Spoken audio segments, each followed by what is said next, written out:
Good Sir, morning. as a student, I think that school is our second home, and we all are eager to join back as soon as possible. And we all are aware that social distancing is very important nowadays. We believe that our school will implement those rules and norms very well. But still, but still, our parents are anxious about our safety. So, what did you suggest to overcome this issue? And can we find that environment of previous days? What change we have to face during post-COVID period? Okay, thank you बेटा।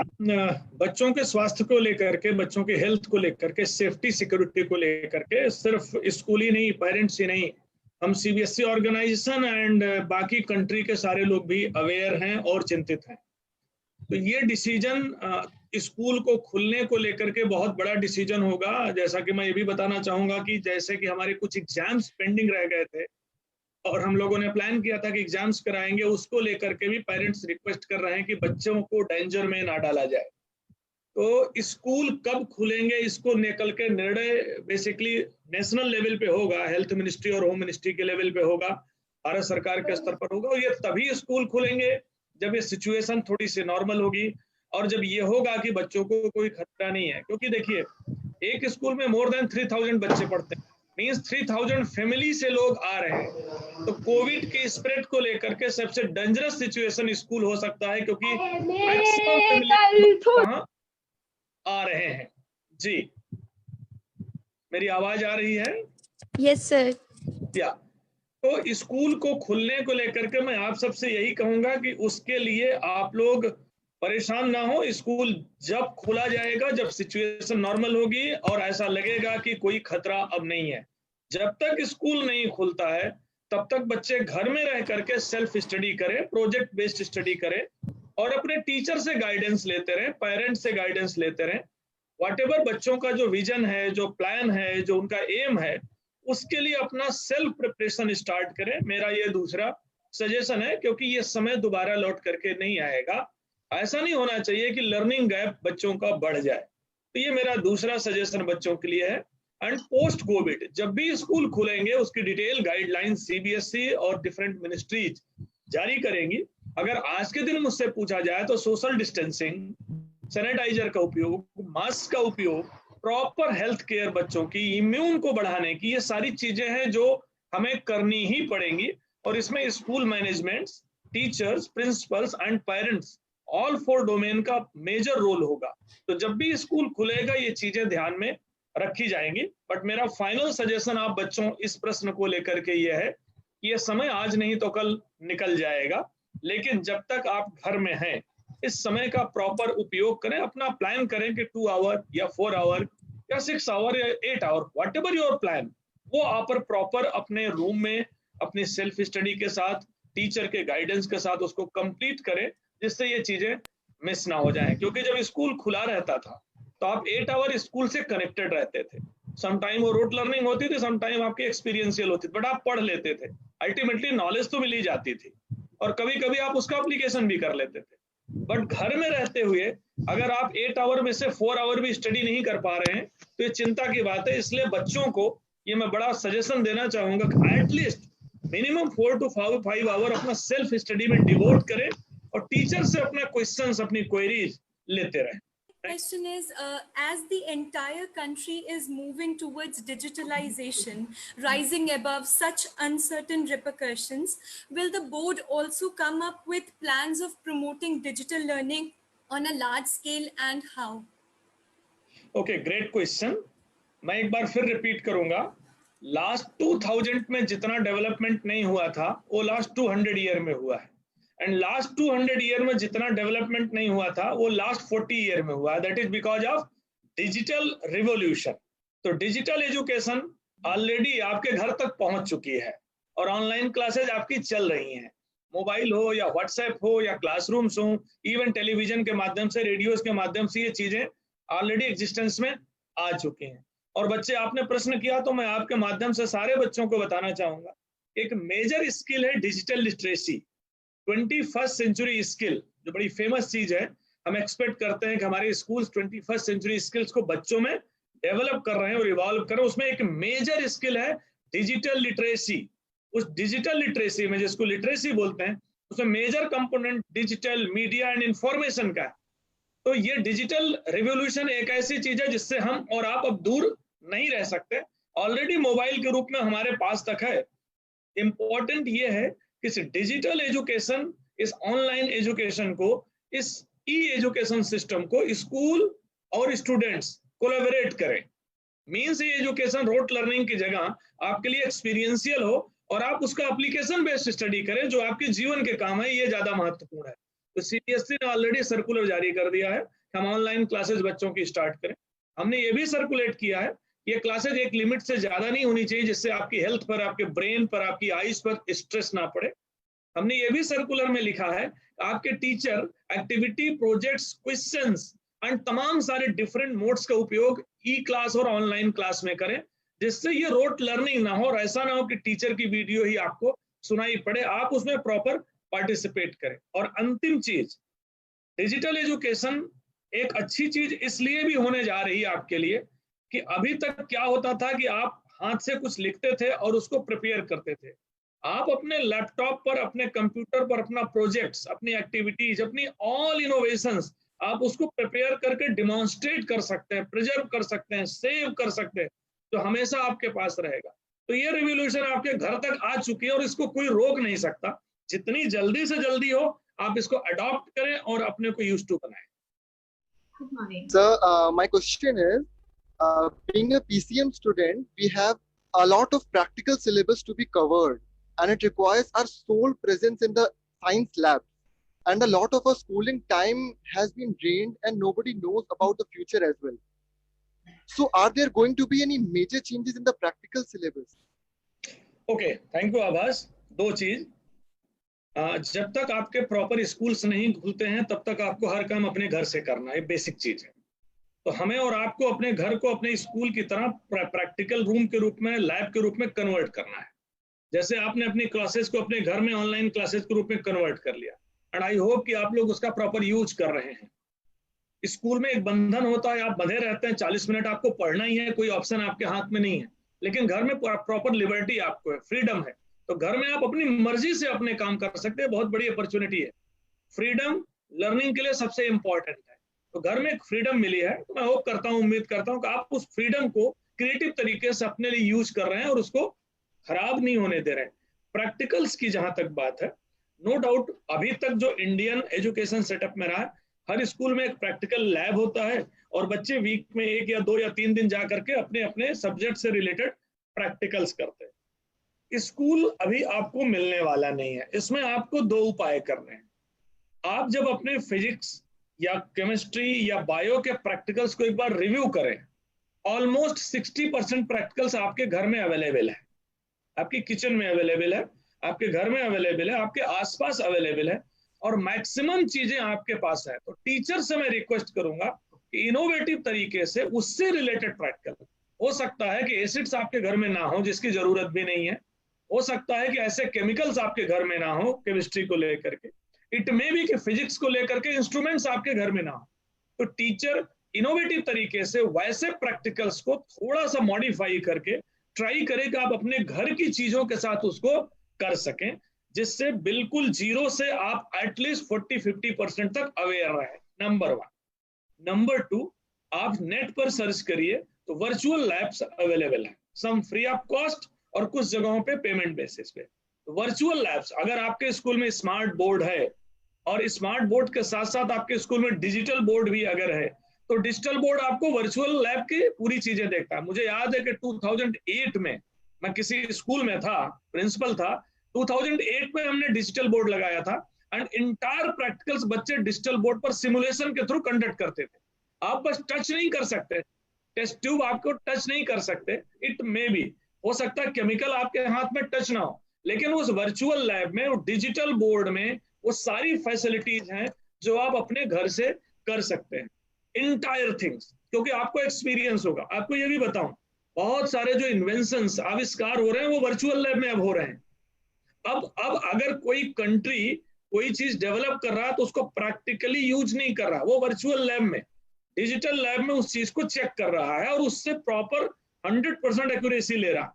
तो second suggestion आपको बच्चों ये है कि आप digital lab को या वर्चुअल लैब को लैपटॉप या डेस्कटॉप के माध्यम से यूज करें, जिससे वो चीजें आपको पता चले।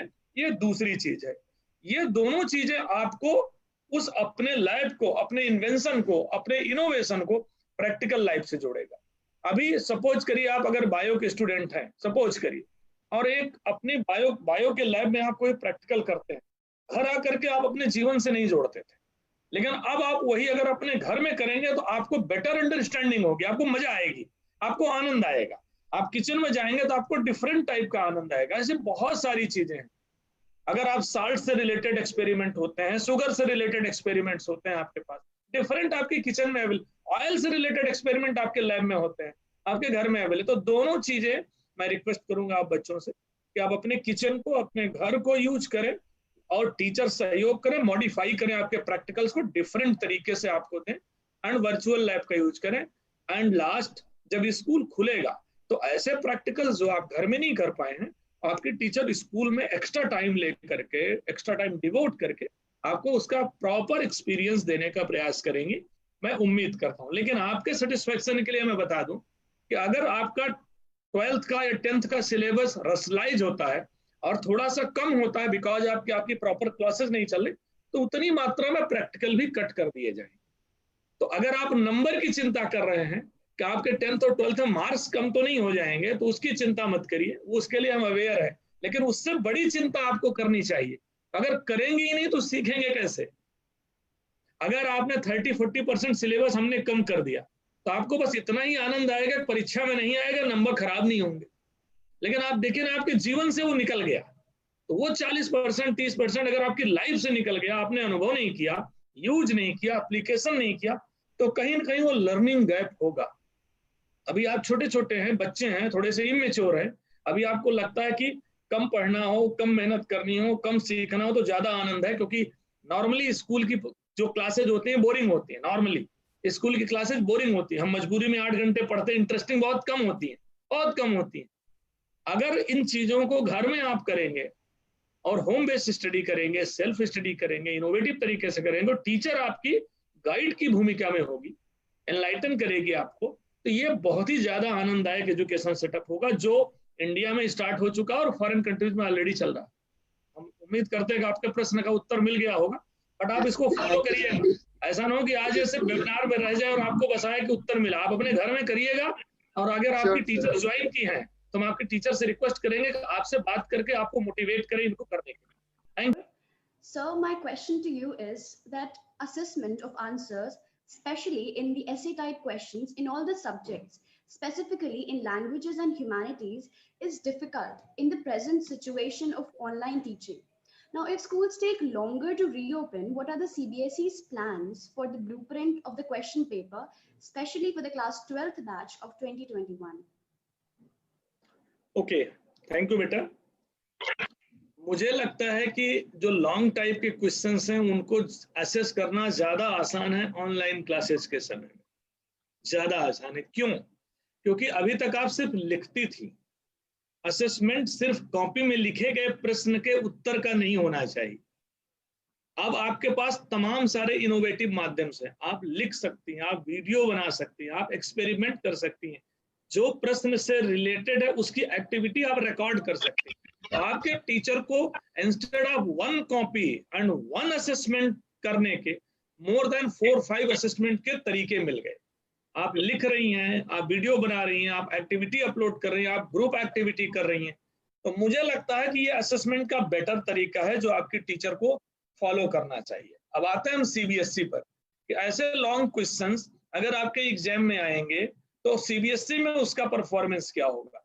मैं फिर आपसे कह रहा हूं, अगर आप अपने उस आंसर को रिकॉर्ड करेंगी, सपोज करिए अभी आपकी सारी कॉपीज, अभी तक क्या होता था बेटा, आप लोग कॉपी में नोट्स बनाते थे, होमवर्क या क्लास वर्क होता था, और आप कॉपीज में लिखते थे और एग्जाम से 1 महीने पहले 3-4 रात पहले उसको रट लेते थे। ज्यादातर यही होता है, क्योंकि हमें मालूम है कि वही लिखेंगे तभी नंबर मिलेगा। अब आप इमेजिन करिए आप घर में हैं और आपके पास तमाम इनोवेटिव तरीके और इतनी सारी चीजें आपके टीचर, प्रिंसिपल, स्कूल सिखा रहे हैं। आपने अपनी कॉपी में जो 2 पेज का नोट्स बनाया है 3 पेज का, आप उसको 3 मिनट की वीडियो में रिकॉर्ड कर लीजिए, देख करके रिकॉर्ड कर लीजिए, कोई इशू नहीं। आप उस पूरे नोट्स को 2 to 3 मिनट्स में रिकॉर्ड कर सकते, और उसको अपना ईयरफोन लगा करके दिन में 2 बार सुन लीजिए, स्कूल जाने के पहले सुन लीजिए। अपनी लिखी गई चीज को अपने तरीके से रिकॉर्ड करना और बाद में सुन लेना, इसमें 3 स्किल्स डेवलप हो रही हैं, ठीक है ना। तो ये ज्यादा बेनिफिशियल है। तो मेरा उत्तर ये है कि लॉन्ग क्वेश्चंस इस समय ज्यादा अच्छे तरीके से बच्चे प्रिपेयर कर सकते हैं और ज्यादा बेटर असेसमेंट के तरीका जो टीचर कर सकते हैं। जहां तक सीबीएसई के एग्जाम्स में अगर लॉन्ग क्वेश्चंस आएंगे तो अगर आप ये माध्यम फॉलो करेंगे और पूरा करेंगे तो बेटर आंसर भी आपको मिलेगा। आपकी कम्युनिकेशन स्किल डेवलप हो रही है, आपकी राइटिंग स्किल डेवलप हो रही है, आपकी क्रिटिकल थिंकिंग डेवलप हो रही है एंड पेशेंस डेवलप हो रहा है। आप उसको सुन रही हैं तो एक साथ आपकी 3 सेंसेज इसमें काम कर रही हैं। आप हाथ से लिख रहे हैं, टच कर रहे हैं, एक सेंस होती है, राइट। आप सुन रहे हैं अपनी रिकॉर्डिंग को, दूसरी सेंस होती है, राइट। एंड उसके बाद आप उसको प्रिपेयर कर रहे हैं, दिमाग लगा रहे हैं। तो मेरे हिसाब से ये बेटर स्टडी और आप इसको फॉलो करें। आप चिंता मत करिए कि लॉन्ग आंसर आप तैयार कैसे करेंगे। एक बार करके देखिए, अपनी बात का रिकॉर्ड करके सुनना और अपने छोटे भाई बहन को सुना देना, आपका और बेटर तैयार हो जाएगा। एक अच्छा स्टूडेंट वो होता है जो सबसे पहले नोट्स बनाता है, उस नोट्स को रिकॉर्ड करके सुनता है और अपने फादर मदर ब्रदर सिस्टर को प्रोजेक्ट के रूप में, एप्लीकेशन के रूप में बता देता है। आपके घर के सारे लोग भी खुश हो जाएंगे, उनकी भी लर्निंग बढ़ जाएगी। और ये 3 प्रोसेस अगर आपने कर ली तो जिंदगी भर आप नहीं भूलेंगे। आपने एक्सपीरियंस कर लिया, हमेशा आपके लिए आनंददायक होगा। Thank you Shreshtha. So much, sir. I'll definitely follow that method. Thank you. Thank you sir. ये 3 टिप्स आई थिंक आज सारे ही बच्चे गांठ बांध लेंगे। And to the parents, now beware, students will be using you as their projects. Pratima ma'am, We of course get wonderful students in the classrooms, and the parents also get to increase their knowledge by leaps and bounds. Wonderful idea indeed. Great great. Pratima ma'am, हाँ जी sir. मैं बच्चों को ये भी बताना चाहूंगा कि आज से आई थिंक, मुझे याद है कि कॉलेज में मैंने 91 में ज्वाइन किया था, 91 से 94 में इलाहाबाद यूनिवर्सिटी में था, और उसके बाद हमने सिविल सर्विसेज IAS की तैयारी स्टार्ट की थी। ज्यादातर जो नोट्स हम लोग बनाते थे उसको 5 मिनट 3 मिनट में रिकॉर्ड कर लेते थे। छोटा सा रिकॉर्डर आता था उस समय इतना बढ़िया सेटअप नहीं होता था मोबाइल का। एक छोटा सा रिकॉर्डर आता था जो मुझे याद है कि 400 या 500 रुपीज में हम लोगों ने अपनी पॉकेट मनी बचा के परचेज किया था। उसको रिकॉर्ड कर लेते थे, उसमें कैसेट लगती थी, और उसके बाद रात में सोते समय जब दिन भर स्टडी पूरी हो जाती थी, खाना खाने के बाद जब नींद का समय होता था 11 बजे 12 बजे, समटाइम सुबह 1-2 बज जाते थे, सोते समय उसको कान में लगा लेते थे और वो 15 मिनट 10 मिनट की रिकॉर्डिंग सुनते सुनते सो जाते थे। और वो कभी नहीं मिस हुई आज तक, क्योंकि उसमें एक से ज्यादा सेंसेज यूज हुई हैं। तो मैं इसलिए बार बार एम्फेसिस कर रहा हूं। कहा जाता है कि जिस चीज को बच्चे सिर्फ सुनते हैं वो शाम तक भूल जाती है, जिस चीज को बच्चे सुनाते हैं वो 3 से 5 दिन बाद भूल जाती है, लेकिन जिस चीज को बच्चे अपनी लाइफ में प्रयोग कर लेते हैं, एक्सपीरियंस कर लेते हैं, वो पूरे जीवन भर जिंदा रहती है। एक बेटर तरीका है, और कोविड ने हमको सिखाया है कि घर में पढ़ो, अपने वॉइस को रिकॉर्ड करो, अपने दोस्तों को भेजो, टीचर को भेजो, फेसबुक पर अपलोड करो, बढ़िया बढ़िया वीडियो, छोटी छोटी स्टोरीज, जो आपकी इनोवेटिव चीजें, छोटी 3 मिनट 5 मिनट अपलोड करो, ग्रुप में डालो। आपके टीचर, आपके पेरेंट, आपके बच्चे आपको मोटिवेट करेंगे और धीरे धीरे आपकी लर्निंग बढ़ती जाएगी। Thank you. Good morning Arsu.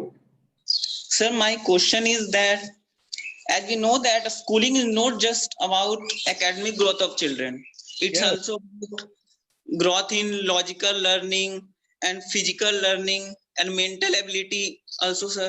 But as we are not going to a school nowadays, so how can we develop in those aspects, and how can we ensure our all-round development in these categories? Very nice. सबसे पहले तो बड़ों जैसी बात कर रहे हैं, इसके लिए धन्यवाद आपको, क्योंकि ये बातें नॉर्मली टीचर करते हैं, बच्चों के मुंह से सुन करके अच्छा लग रहा है कि बच्चे अगर इन चीजों को सोच रहे हैं तो अच्छा। अदरवाइज तो मुझे लगता है कि बच्चे सिर्फ स्कूल में ज्ञान अर्जित करते हैं, लेकिन उसके बाद की जो स्किल्स है, जो आपने चर्चा की, बहुत कम बच्चों के मुंह से सुनने को मिलती है। तो थैंक यू। अगर आप इस चीज से अवेयर हैं तो आपने पहला स्टेप पूरा कर लिया कि आपको पता है कि अल्टीमेटली लर्निंग का एम क्या है, एजुकेशन का aim. That's very nice thing. Number 2, आपने खुद उत्तर दे दिया है, उत्तर आपने खुद दे दिया है। मेरा ये कहना है, क्या स्कूल में ही ये स्किल्स डेवलप होती हैं? आपने बोला कि एजुकेशन का एम या पढ़ने का सिर्फ ज्ञान प्राप्त करना नहीं है, उससे लॉजिकल थिंकिंग डेवलप होती है, उससे तमाम सारी आप फिजिकल एजुकेशन के थ्रू अपने जीवन में लेकर के आते हैं, फिटनेस लेकर के आते हैं। क्या ये सिर्फ स्कूल में होता है? मतलब ऐसा नहीं करो यार, ये पेट के ऊपर। Daily life. मेरी आवाज आ रही है आपको? Yes sir, yes sir. तो क्या ये स्किल सिर्फ स्कूल में डेवलप होती हैं? No sir, in day to day life we also experience. Basically ये सबसे अच्छी तब डेवलप होती है जब कोई ऑब्जर्व नहीं कर रहा होता। जब आपको टीचर ऑब्जर्व कर रहे हैं तो आप प्रेशर में हैं। जब पीयर असेसमेंट हो रहा है आप प्रेशर में हैं। जब पेरेंट्स ऑब्जर्व कर रहे हैं अगेन आप प्रेशर में हैं। जब आपके रिलेटिव्स और आपके फादर के दोस्त आके कोई प्रश्न पूछते हैं तब आप प्रेशर में हैं। लेकिन अगर इसके अलावा बाकी समय आप अपनी इस स्किल को डेवलप करने का प्रयास करते हैं तो अनजाने में आप बेटर काम कर रहे हैं। आप अपने घर में सुबह सो करके उठते हैं और मेडिटेशन या ध्यान या छोटी मोटी एक्सरसाइज करते हैं, मॉर्निंग एक्टिविटीज आप पूरी करते हैं, आप बात लेते हैं, आप ब्रश करते हैं, अपने कपड़े वॉश करते हैं, उनको फैलाते हैं आप। उसके बाद आप अपने शूज, अपनी ड्रेस अपने हाथों से पहनते हैं। अपना ब्रेकफास्ट आप प्रॉपर आराम से टेबल पर बैठ करके 5 मिनट करते हैं, हड़बड़ी नहीं करते हैं, और फिर अपनी सारी बुक्स और कॉपीज को बैग में अरेंज करके आप स्कूल के लिए निकल जाते हैं। आपने ये जो एक्टिविटी की है उसमें आप इमेजिन नहीं कर सकते कितनी स्किल आपकी डेवलप हुई। जब आप बैग प्रिपेयर करते हैं तो आप अरेंज कर रहे हैं अपनी बैग को, आप वहां सोच रहे हैं क्या पढ़ना है, क्या नहीं पढ़ना है, कौन सी बुक निकाल कर रखनी है, कौन सी लेकर के जानी है, किसमें होमवर्क रह गया, किसमें आज क्वेश्चन है, आप उसको पूरा प्लान कर रहे हैं। जब आप अपनी एक्टिविटीज खुद कर रहे हैं तो आप अपनी हैबिट्स डेवलप कर रहे हैं, आप अपने को सेल्फ कॉन्फिडेंट बना रहे हैं, आप अपनी चीजें सेल्फ करने के लिए सीख रहे हैं। मेरा यह कहना है कि सीखने का कोई समय नहीं होता। हम सुबह सो करके उठते हैं और जब तक सोते नहीं है तब तक हम लगातार सीखते रहते हैं। हमें ध्यान रखना है हमें ध्यान रखना है कि हम चीजों को प्रेशर में ले करके रटे नहीं, अपनी मर्जी से करें तो बेटर होगा। स्कूल अगर नहीं खुला है तो सेल्फ स्टडी में भी आप ये सारी चीजें डेवलप कर सकते हैं। कल इंटरनेशनल योगा डे है। आई होप कि हर बच्चा 10 minute, 15 minute, 20 minute physical exercise घर में कर रहा होगा। आप एरोबिक्स कर सकते हैं, म्यूजिक पर डांस कर सकते हैं, जो पसंद है। आपको कोई बंधन नहीं है कि पीटी करना है, आपको ये भी नहीं कि फुटबॉल खेलना है। एनी एक्टिविटी हो, व्हाटएवर यू वांट, वो फिजिकल एक्टिविटी आप घर में म्यूजिक के साथ, लैपटॉप के साथ, ऑनलाइन क्लासेस के साथ कर सकते हैं। मैंने पहले ही डिस्कस किया आपसे कि this is the good time जब आप अपनी हैबिट्स को इम्प्रूव कर सकते हैं। खाना बनाना अपनी मदर के साथ सीखना चाहिए आपको, अपने कपड़ों को धुल करके प्रेस करके रखना आपको सीखना चाहिए, अपनी सारी एक्टिविटीज, बाथरूम, अपना इवन अपनी हाउस कीपिंग आपको करनी चाहिए। अपने रूम को सो करके उठने के बाद अपनी बेडशीट्स को ठीक करना, क्विल्ट को फोल्ड करना, आराम से अपने रूम को क्लीन करना, ये आपको इस समय सीखना चाहिए। अपनी बैग लगाना सीखना चाहिए। बहुत सारे भैया लोगों के घर में असिस्टेंट होते हैं, ऐसे भी घर हैं जहां सारा काम असिस्टेंट करता है। आपके शू पॉलिश भी असिस्टेंट करता है, आपकी बेड भी असिस्टेंट ठीक करता है, सर्वेंट ठीक करता है। खाना तो मम्मी बनाती है, आप लोग कभी देखे भी नहीं होंगे कितनी मेहनत लगती है और कैसे बन सकता है, सिर्फ आप टेस्ट आपको मिल जाता है। ऐसे बहुत कम बच्चे हैं जो अपने रूम की क्लीनिंग करते हैं। कुछ बच्चे ऐसे भी हैं जिनकी बैग भी उनकी मदर लगाती हैं, उनके फादर लगाते हैं बैग, उनके फादर में कहीं कोई चीज मिस ना हो जाए। और सुबह आप लेट सो करके उठेंगे जब 15 मिनट बचेगा स्कूल जाने के लिए, हड़बड़ी में आप तैयार होंगे, कभी आप बात नहीं लेंगे, समटाइम आप ब्रश भी नहीं करेंगे, बिना नहाए बिना चीजें किए हुए जल्दी जल्दी आप भागेंगे। ब्रेकफास्ट मम्मी आपके हाथ में दे देगी, हाथ में खाते हुए आप गाड़ी में बैठ जाएंगे और स्कूल पहुंच जाएंगे। तो अगर मॉर्निंग एक्टिविटीज को आपने खराब कर लिया, देखिए एक चीज सुनिएगा, मैं इसलिए बच्चों आपसे बात कर रहा हूँ, अच्छी चीज है कि आप लोग अवेलेबल हैं। जब आपकी परीक्षा शुरू होती है, अगर उस परीक्षा के शुरू के 15 मिनट आप टेंशन में शुरुआत करें, तनाव में, शुरू के 15 मिनट अगर आपको तनाव हो, आपको हड़बड़ी हो, आपको आंसर नहीं आए, आप पेशेंस लूज करें, तो आपका 3 घंटे की अगली परीक्षा खराब होने वाली है। ऐसे ही सुबह का समय, अगर 7 बजे का स्कूल है और 6:30, 6:15, 6 पे उठ करके आराम से आप मॉर्निंग एक्टिविटीज नहीं करते हैं, ब्रेकफास्ट नहीं करते हैं, बुक्स अरेंज नहीं करते हैं, तो आपका दिन भी उसी हड़बड़ी में जाएगा, ये मान के चलिए।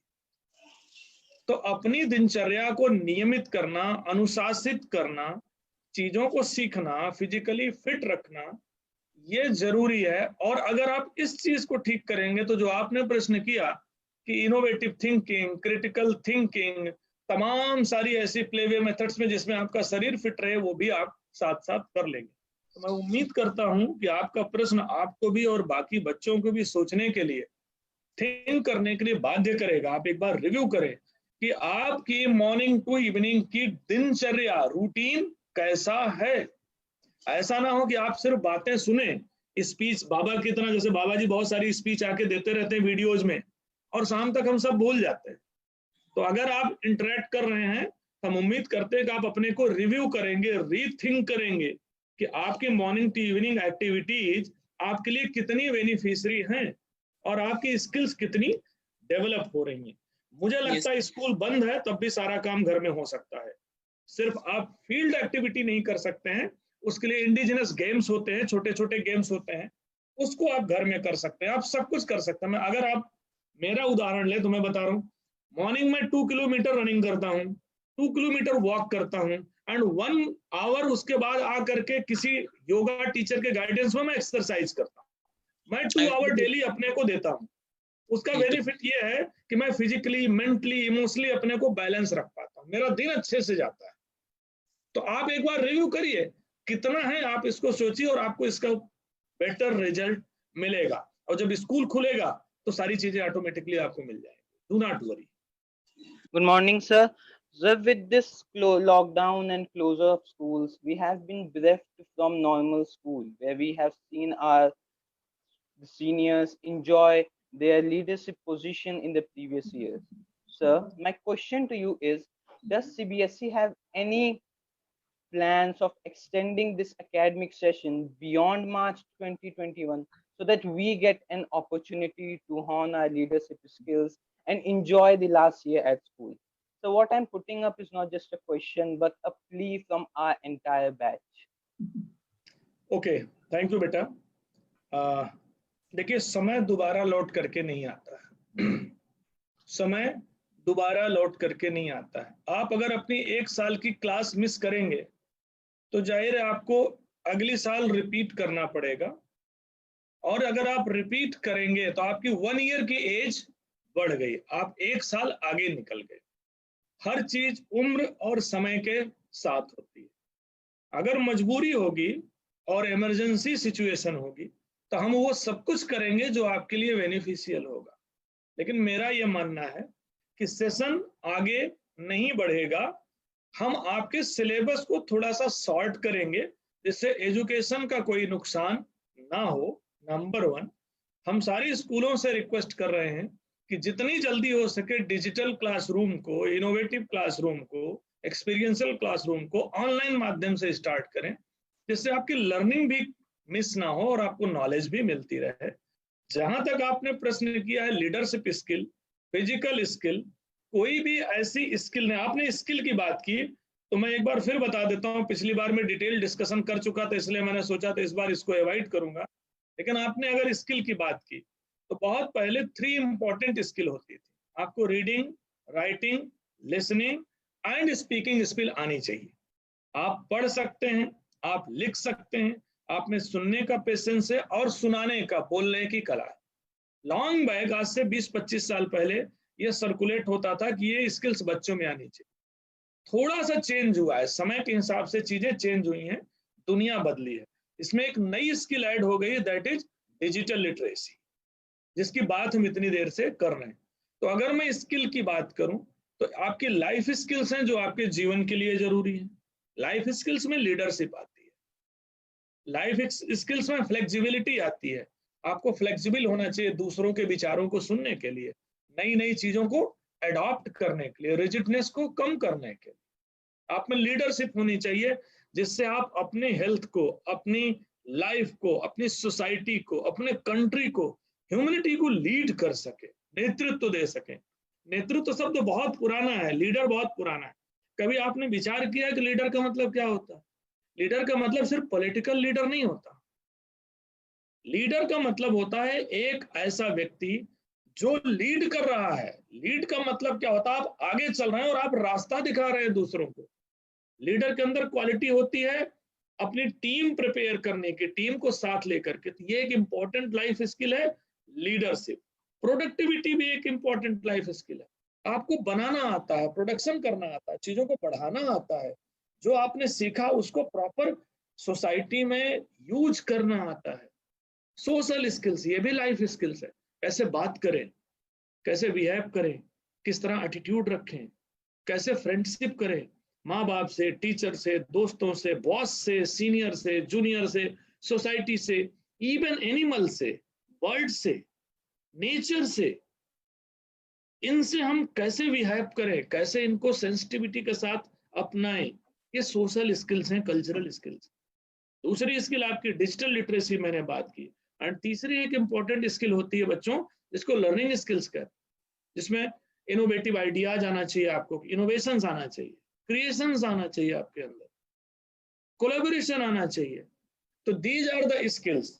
मैं जानबूझ के जिक्र कर रहा हूं, आप इसको रिलेट करो अपनी लाइफ से कि आप में ये स्किल्स डेवलप हो रही हैं कि नहीं, किस लेवल पर हैं आप, कितने कम्युनिकेशन में वीक हैं। मैं अगर नेगेटिव बोलूं तो कम्युनिकेशन लेवल आपका कितना वीक है, कन्विंसिंग पावर कितनी वीक है, टीम भावना कितनी वीक है, क्रिएटिव थिंकिंग आपके पास कितनी कम है, सोशल स्किल्स कितनी कम है, दूसरे के थॉट्स को लेना, आई मींस फ्लेक्सिबिलिटी कितनी कम है। आप रिव्यू करिए। और ये सारी की सारी स्किल्स जो हैं वो घर में डेवलप होती हैं और स्कूल तक जाती हैं। ऐसी कोई स्किल नहीं है जो आप लॉकडाउन के समय अपने आप डेवलप ना कर सके। सुबह सो करके उठिए और रात में सोइए और एक दिन रिव्यू करिए, आपको पता लग जाएगा कि ऑल स्किल्स आपने यूज की हैं, या तो अच्छे तरीके से या बुरे तरीके से। अब आपको देखना है और अपने को सेप देना है। स्कूल की कोई जरूरत नहीं है कि ये स्किल्स स्कूल में डेवलप होंगी। हाँ, फ्रेंडशिप हो सकता है कि फ्रेंड्स आपको फिजिकली मिले, टीचर क्लासरूम में मिले, बड़े मैदान में आप थोड़ा वॉक कर लें, दौड़ लें, फुटबॉल खेल लें, थोड़ी सी आपकी मसल पावर स्ट्रांग हो जाए फिजिकली। बट ऑल स्किल्स आप लॉकडाउन के समय अपने घर पर कर सकते हैं। आप इसको एक बार सोचिएगा। कुछ नहीं करना है आप लोगों को, एक छोटी सी डायरी बनाना और सुबह सो करके उठने से लेकर के शाम को सोने तक लिखना। आपने जो 50 काम किए हैं उनको इन्हीं स्किल में डिवाइड कर देना। मैं आपके मैनेजमेंट से और प्रतिमा मैम से और बाकी प्रिंसिपल से रिक्वेस्ट करूंगा कि 21st सेंचुरी स्किल्स का एक ग्राफ बना करके अपने हर बच्चे के मोबाइल पर भेज दीजिए। This is my humble request कि what are the 21st century skills जिस वो बच्चों में डेवलप होनी ही चाहिए। अगर वो डेवलप हो गई तो यही बच्चे आपके देश का भविष्य होंगे, और वो नहीं डेवलप हुई तो यही बच्चे अपना भी नुकसान करेंगे। मैं ये हम्बल रिक्वेस्ट कि आप बच्चों को भेज दें। बच्चों, मैम से मिल जाएगा जब, तो आप एक बार सुबह से शाम तक रेट करना। तो जब आप 50 काम करेंगे ना तो आपको दिखेगा कि ऑल स्किल्स आपने उसमें यूज की। जब आप अपनी माँ से बात करोगे, जब अपनी टीचर से कम्युनिकेट करोगे, जब अपने दोस्तों से बात करोगे, आपकी कम्युनिकेशन स्किल होगी। आप देखो ना कितने अच्छे से कम्युनिकेट कर रहे हो, कितने बढ़िया से कन्विंस कर पा रहे हो, राइट। आपको कोई प्रोजेक्ट मिला होगा जिसमें 5 बच्चे होंगे, देखिए ना ग्रुप एक्टिविटी आप कर पा रहे हो कि नहीं, कोलैबोरेट कर पा रहे हो कि नहीं। हॉकी और फुटबॉल, ठीक है, हॉकी एंड फुटबॉल 2 ऐसे गेम है जो कोई आदमी अकेले नहीं जीत सकता, उसमें टीम होती है। आपने अगर पास नहीं दिया गोलकीपर के साथ, आपने अगर अपने को सिंक्रोनाइज नहीं किया तो आप मैच नहीं जीत सकते। तो मेरा ये मानना है कि ऑल स्किल्स घर हो या स्कूल हो या सोसाइटी हो, कहीं भी डेवलप होती हैं। आप पहले अपने को अवेयर करें कि what are the major skills. आपके टीचर आपको गाइड करे कि इन्हीं सब्जेक्ट्स में, इन्हीं होम एक्टिविटीज में ये कैसे डेवलप होगी। फिर आपके टीचर आपको 15 दिन बाद असेस करे कि आपने जब 15 दिन पहले बात की थी और आज तो कितनी बढ़िया आपकी स्किल्स इंप्रूव हुई, थिंकिंग पे, लिसनिंग पे, राइटिंग पे, कम्युनिकेशन पर। और देन फिर आप लगातार इंप्रूव करिए, प्रैक्टिस करिए, आपको वो चीजें मिलती चली जाएंगे। तो अंतिम संदेश आप सबको, जो आपका प्रश्न है उसका मेरा सोल्यूशन यही है, संदेश यही है कि स्किल्स 24 घंटे कभी भी डेवलप होती हैं, और स्कूल में तो एक प्रेशर रहता है, वहां तो डेवलप करना ज्यादा मुश्किल होता है। तो एंजॉय करिए लॉकडाउन को और अपनी स्किल्स को घर में डेवलप करिए। Thank you. Good morning Shashi.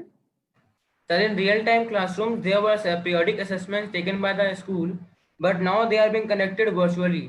We students of class 10 need a reassurance that CBSE would ensure justice as well as transparency in this process for all the students.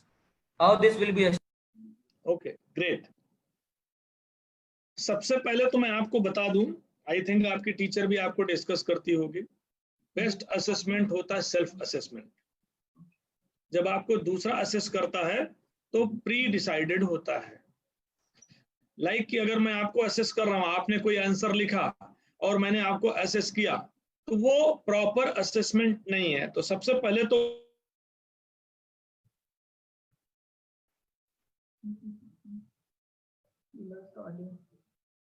Self assessment के tool के साथ lace कर रहे हैं कि आप खुद को असेस करिए कि आप किस लेवल पे हैं, जिससे आप फील कर सके कैसे इंप्रूव करना है। जहां तक आपका प्रश्न है उसका सीधा उत्तर मैं देता हूं। क्लासरूम में टीचर आपको प्रश्न पढ़ाते हैं, चैप्टर पढ़ाते हैं, क्वेश्चन देते हैं और आप उन प्रश्नों का उत्तर लिखते हैं। जब आप उन प्रश्नों का उत्तर लिखते हैं तो टीचर उसको असेस करके आपको मार्क्स दे देते हैं। अब आपके घर ही क्लासरूम है। अब अगर टीचर आपको पढ़ा रहे हैं तो आपके पास उत्तर देने के इनोवेटिव तरीके हैं। सबसे पहले तो ये कि जो भी टीचर ने पढ़ाया आप अपनी बुक देख करके उत्तर दे सकते हैं। बुक देख करके उत्तर देना गलत नहीं है। ऐसा नहीं कि आप नकल कर रहे हैं, ऐसा नहीं कि आप चीट कर रहे हैं, बिल्कुल नहीं कि आप रट रहे हैं। हाँ, बुक में जो लिखा है सिर्फ वही उत्तर देंगे, तब हम मानेंगे कि आपने स्किल अडॉप्ट नहीं की। आप पढ़ लो, दोबारा देख लो, फिर उत्तर दे दो। तो डिजिटल क्लासरूम के रूप में जो असेसमेंट टीचर कर रही हैं, हो सकता है कि आपको उन्होंने एक चैप्टर पढ़ाया और 5 क्वेश्चन आपको दे दिया। उन्होंने आप पर भरोसा किया है कि आप जो आंसर देंगे पढ़ करके, समझ करके, एप्लीकेशन यूज करके फिर लिखेंगे। अगर आपने थोड़ा सा नकल कर लिया, चीट कर लिया, तो आपको डिसाइड करना है कि अगली बार जब प्रश्न आए तो ये प्रक्रिया नहीं अपनानी है, समझ करके पढ़ करके लिखना।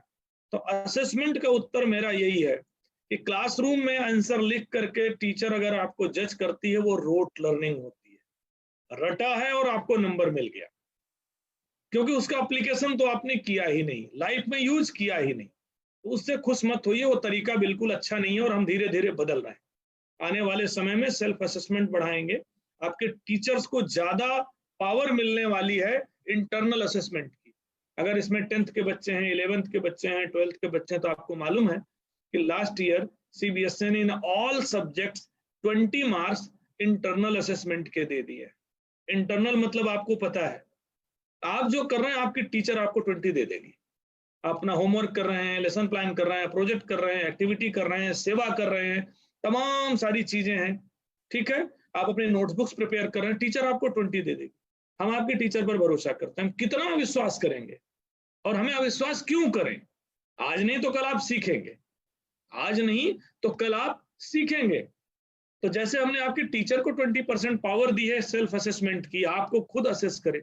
आपकी टीचर 20 में 20 भी दे सकती है और 10 भी दे सकती है, लेकिन अगर आपके टीचर ने गलत दिया तो नुकसान किसका हो रहा है?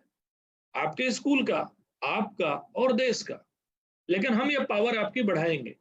वैसे ही मैं कह रहा हूं कि डिजिटल लर्निंग के समय में आपको टीचर अगर असेस कर रही है तो सबसे पहले तो भरोसा करना चाहिए कि बच्चा जो कर रहा है वो अच्छा कर रहा है। एक उदाहरण देना चाहूंगा मैं आपको। अच्छा प्रश्न है और ये भरोसे की बात है। आपने जो प्रश्न किया है उसका एक लाइन अगर उत्तर देना हो तो मैं यही कहूंगा कि इसमें कोई ट्रांसपेरेंसी की जरूरत नहीं है। टीचर जो दे रही है और बच्चे जो लिख रहे हैं उस पर भरोसा करिए। अगर कोई बच्चा गलत भी कर रहा होगा तो अपने आप फील करेगा और आज नहीं तो कल इंप्रूव कर लेगा, और नहीं करेगा तो अपना नुकसान करेगा, ना आपका, ना टीचर का, ना किसी और का। पहला। दूसरा, आपको बेटा एक छोटा सा उदाहरण देता हूं जल्दी से। हाँ, 2008 में मैं ज्वाइन करता हूं किसी एक स्कूल में प्रिंसिपल के पोस्ट पर। बोर्डिंग स्कूल था। उस स्कूल में 3 स्कूल्स थे, गर्ल्स, बॉयज एंड जूनियर। वहां तीनों स्कूलों में एक लाइब्रेरी होती थी। तीनों में लाइब्रेरियन एक थे। तो 2 दिन वो बॉयज स्कूल की लाइब्रेरी खुलती थी, 2 दिन गर्ल्स स्कूल की खुलती थी और 1 दिन जूनियर स्कूल की खुलती थी। और करते क्या थे लाइब्रेरियन सर? कल्चर थी, मैं नहीं कह रहा हूँ गलत करते, तो वहां की कल्चर थी। तो 2 दिन जब वो आते थे तो वो लाइब्रेरी की बुक्स इशू करते थे, ताला खोलते थे और बच्चे बुक इशू करा करके फिर लेके चले जाते थे, फिर ताला बंद करके वो चले जाते।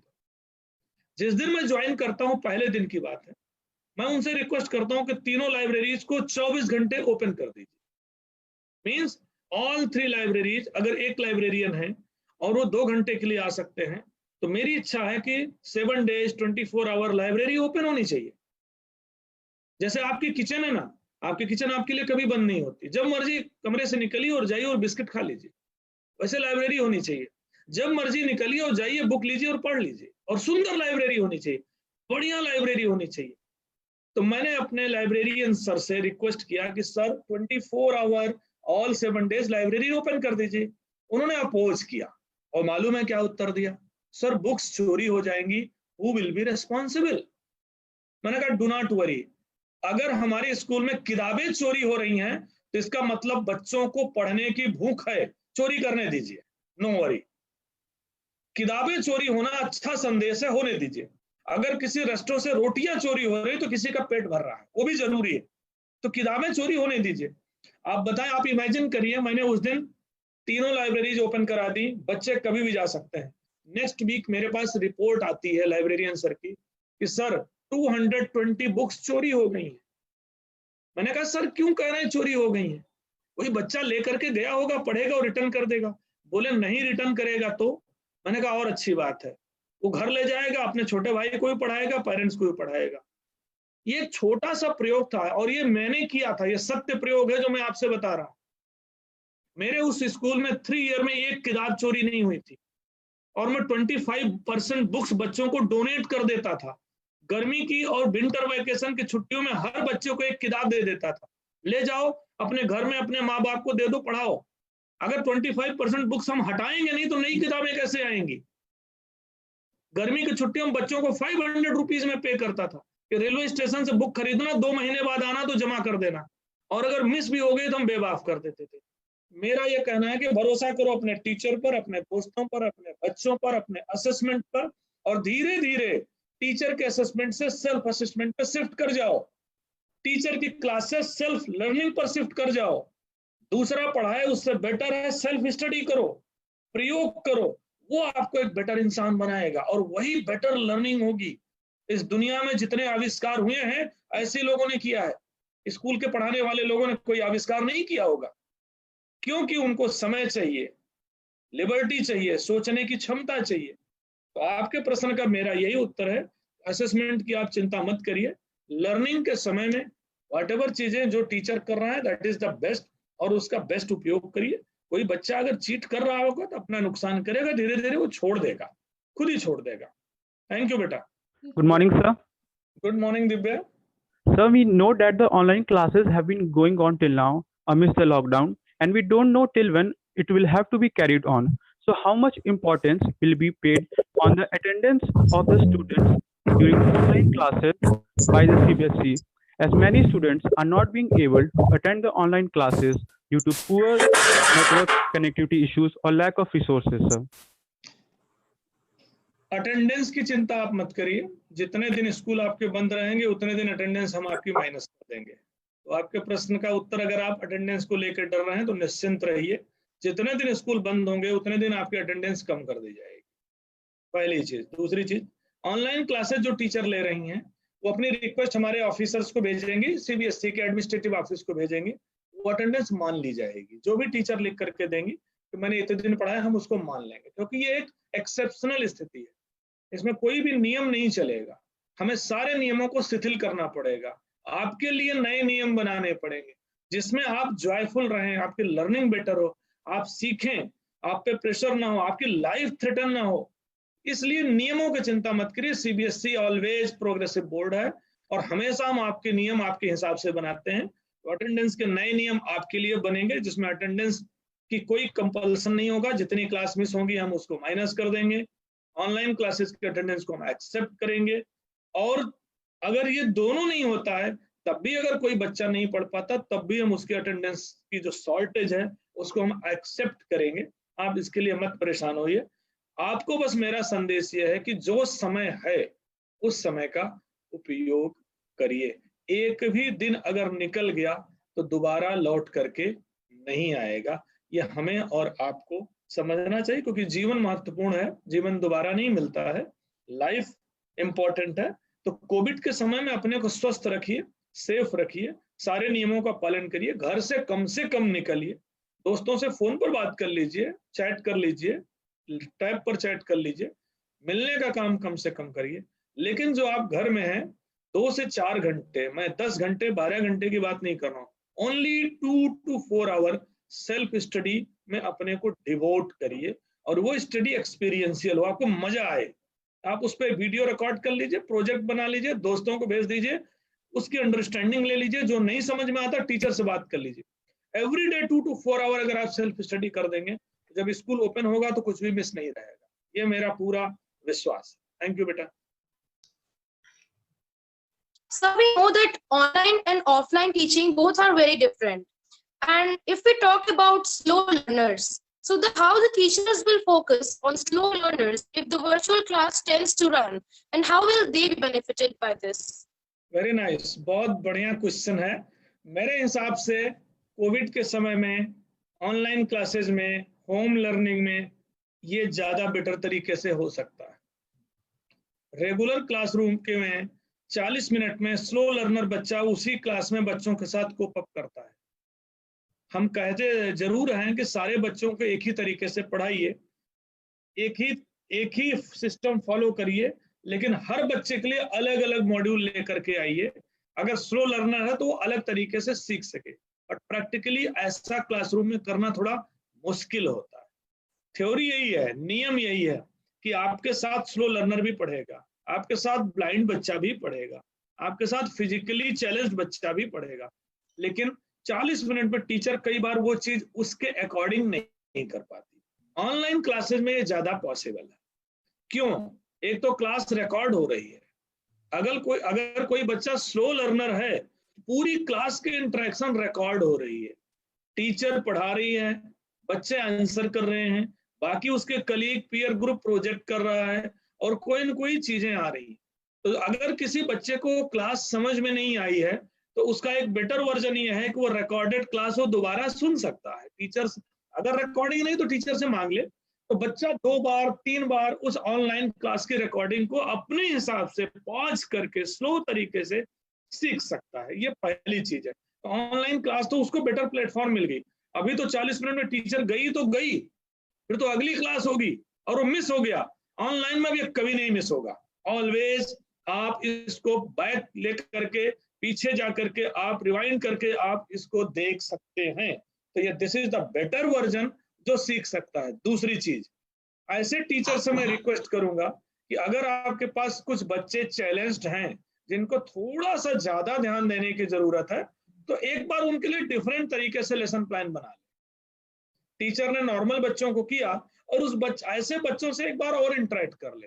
बच्चा 24 घंटे में कभी भी अपनी मैम से कनेक्ट हो सकता है। अभी तो 7 to 2 आपके स्कूल में था, शाम को 5 बजे भी वो बच्चा बात कर ले टीचर से, 8 बजे भी कर ले।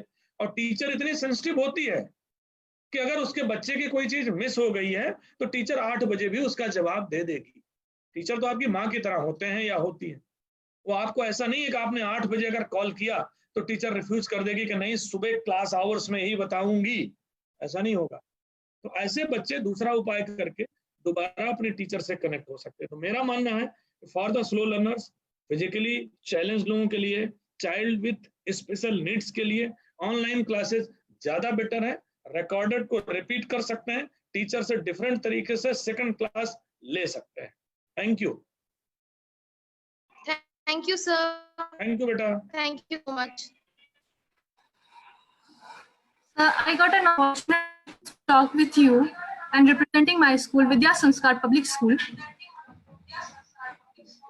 Sir, I have a query. In the villages, there are a problem regarding the poor connectivity. Due to this, students are unable to take the classes properly. Sir, will you please suggest some solutions regarding this? बढ़िया, first class, अच्छा question है। Thank you बेटा। मैं आपको छोटा सा answer देने के पहले एक छोटी सी कहानी सुनाना चाहूंगा। आज से 30 ईयर पहले, 25-30 ईयर पहले ना लैपटॉप होते थे, ना मोबाइल होती थी, ना कनेक्टिविटी होती थी, फिर भी क्लासेस चलती थी या नहीं? Yes sir. आपकी 2 महीने की गर्मियों की छुट्टियां होती थी, आप उसमें प्रोजेक्ट करते थे या नहीं? यस। और आपको मजा भी आती थी उस प्रोजेक्ट में? आपको मजा भी आती थी क्योंकि आप अपने घर में तमाम सारी घरेलू चीजों से प्रोजेक्ट बनाते थे, कपड़ों को यूज करते थे, पेपर को यूज करते थे, लीव्स को यूज करते थे, किचन को यूज करते थे, मम्मी पापा की हेल्प लेते थे, भाई बहन की हेल्प लेते थे, भैया की हेल्प लेते थे। तो आप गर्मियों की छुट्टियों में और बढ़िया काम करते थे। तब उसमें कोई नेट कनेक्टिविटी की जरूरत नहीं होती थी और वो सेल्फ लर्निंग होती थी। और पीछे आपको ले जाता हूं, आज से 500-700 साल पहले, 500 ईयर ओल्ड, उस समय क्या सेटअप होता था? गुरुकुल होते थे। आपके शिक्षा के केंद्र को गुरुकुल कहते थे और गांव-गांव में गुरुकुल होते थे। ऐसा नहीं था गुरुकुल 100 किलोमीटर दूर होता था, ज्यादातर गांव में गुरुकुल होते थे। केरला, ब्रिटिश राज के पहले केरल में 1 लाख स्कूल थे गुरुकुल के रूप में। Can you imagine? Bengal, British Raj से पहले बंगाल में 70,000 स्कूल थे गुरुकुल के रूप में। तो आज से 300, 400, 500 साल पहले गुरुकुल होता था, गांव के बगल में होता था। एक गुरुजी होते थे, ऐसा नहीं कि ऋषि मुनि, गुरुजी होते थे जिनको उपाध्याय कहते थे, जो टीचर होते थे, कई बार उनको चांसलर कहते थे।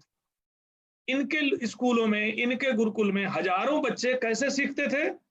हाथों से करके, अपने हाथों से करके सीखते थे। वो शस्त्र की शिक्षा लेते थे, वो शास्त्र की शिक्षा लेते थे, वो डॉक्टरी भी पढ़ते थे, वो केमिस्ट्री भी पढ़ते थे, वो ज्योतिष भी पढ़ते थे, वो गणित भी पढ़ते थे। आप इमेजिन करो कि ये सारा राइटिंग का डेवलपमेंट जो रिवॉल्यूशन आई है, जिसमें क्लासरूम बने हैं और डिजिटल, ये तो बहुत नया है। क्या 1000 साल पहले एजुकेशन नहीं थी? थी या नहीं? थी या नहीं बेटा? Yes sir. उस समय चरक हुआ करते थे, जो आपके सबसे बड़े डॉक्टर, अभी तक के one of the best doctor माने जाते हैं। ओके, उस समय वारावीर होते थे, उस समय दशमलव का आविष्कार हुआ था, उस समय आपके देश ने शून्य का आविष्कार किया था। तमाम सारे इन्वेंशन उस समय हुए थे, ऐसा नहीं कि नहीं होता था। आप याद करिए कि आपकी लिखित पांडुलिपि मिलती है, रामायण और महाभारत की लिखित चीजें मिलती हैं, आज की नहीं है, सैकड़ों साल पुरानी है, जब ये सिस्टम नहीं था। मेरे कहने का मतलब सिर्फ ये है, मैं सिर्फ ये कहना चाहता हूं कि पढ़ाने के लिए सिर्फ क्लासरूम की जरूरत नहीं होती। ऐसा नहीं है कि क्लासरूम की जरूरत होती है और डिजिटल टेक्नोलॉजी की जरूरत होती है। आपके जो गांव के बच्चे हैं, अगर वहां नेट कनेक्टिविटी नहीं है, आपके टीचर को क्या करना है? आपके टीचर को सिर्फ अपने बच्चों को डे टू डे पढ़ने का लेसन प्लान देना है। टीचर ने लेसन प्लान बनाया कि बेटा आज तुमको ये चैप्टर की ये एक्टिविटी करनी है, पढ़ना है, फिर लिखना है, फिर एक प्रोजेक्ट बनाना है, फिर एक रिकॉर्ड करना है। उसको अगर रिकॉर्ड नहीं कर सकते तो अपने माँ बाप से शेयर करना है। तो टीचर 100 किलोमीटर दूर रह करके गांव के बच्चे को गाइड करेगा, उसको लेसन प्लान देगा, उसका टाइम टेबल देगा और वो मॉनिटर करेगा बच्चा उस काम को कर रहा है कि नहीं। पहली चीज तो मेरा ये मानना है कि अगर डिजिटल क्लासेस नहीं है तो भी गांव के बच्चे लर्निंग कर सकते हैं। और मैं आपको बता दूं कि मैं तो गांव से पढ़ा हूँ, क्लास 7 तक मैं गांव में जमीन पर बैठ करके पढ़ा हूँ। क्लास 7 तक मैं गांव का विद्यार्थी रहा हूँ, शहर तो बाद में पहुंचा, मैं इलाहाबाद तो बाद में गया। क्लास 7 तक गांव में पढ़ा। गांव में हमारे पास क्या होता था, जमीन में बैठते थे और बैठने के लिए जो होता ना वो भी अपने घर से लेकर के जाते थे। ऐसा नहीं था कि स्कूल में बैठने के लिए दरी होती हो, हम अपने घर से लेकर जाते थे और 4-5 किताबें होती थी और लर्न करते तो सीखते तो टीचर वैसे ही जितना टीचर आज आपको पढ़ाते हैं शायद उससे बेटर क्रिएटिव तरीके से पढ़ाते थे, ज्यादा हमसे कनेक्टेड थे, ज्यादा हमको प्यार करते थे, हमारी गलतियों को ज्यादा माफ करते थे। शाम को घर भी आ जाते थे कि कोई गलती हुई तो समझाने आ जाते थे। माँ बाप से वो लगातार टच में रहते थे कि आपके बच्चे को ये चीज करनी है। जब हमारे एग्जाम्स आते थे तो घर में फ्री में आकर के, मुफ्त में आकर के ट्यूशन भी पढ़ा देते थे। तो ऐसा नहीं है कि गांव में ये चीज नहीं थी। और आपका देश, आपको बता दूं, आपका देश तो 70% गांवों का देश है और गांव से ही लोग निकल रहे हैं। आपके देश के प्रधानमंत्री और देश के राष्ट्रपति गांव से ही आए हैं और बड़े से बड़े साइंटिस्ट और IAS ऑफिसर भी गांव से ही निकलता है। गांव में लर्निंग अगर 50 साल पहले थी, 500 साल पहले थे, तो आज भी है।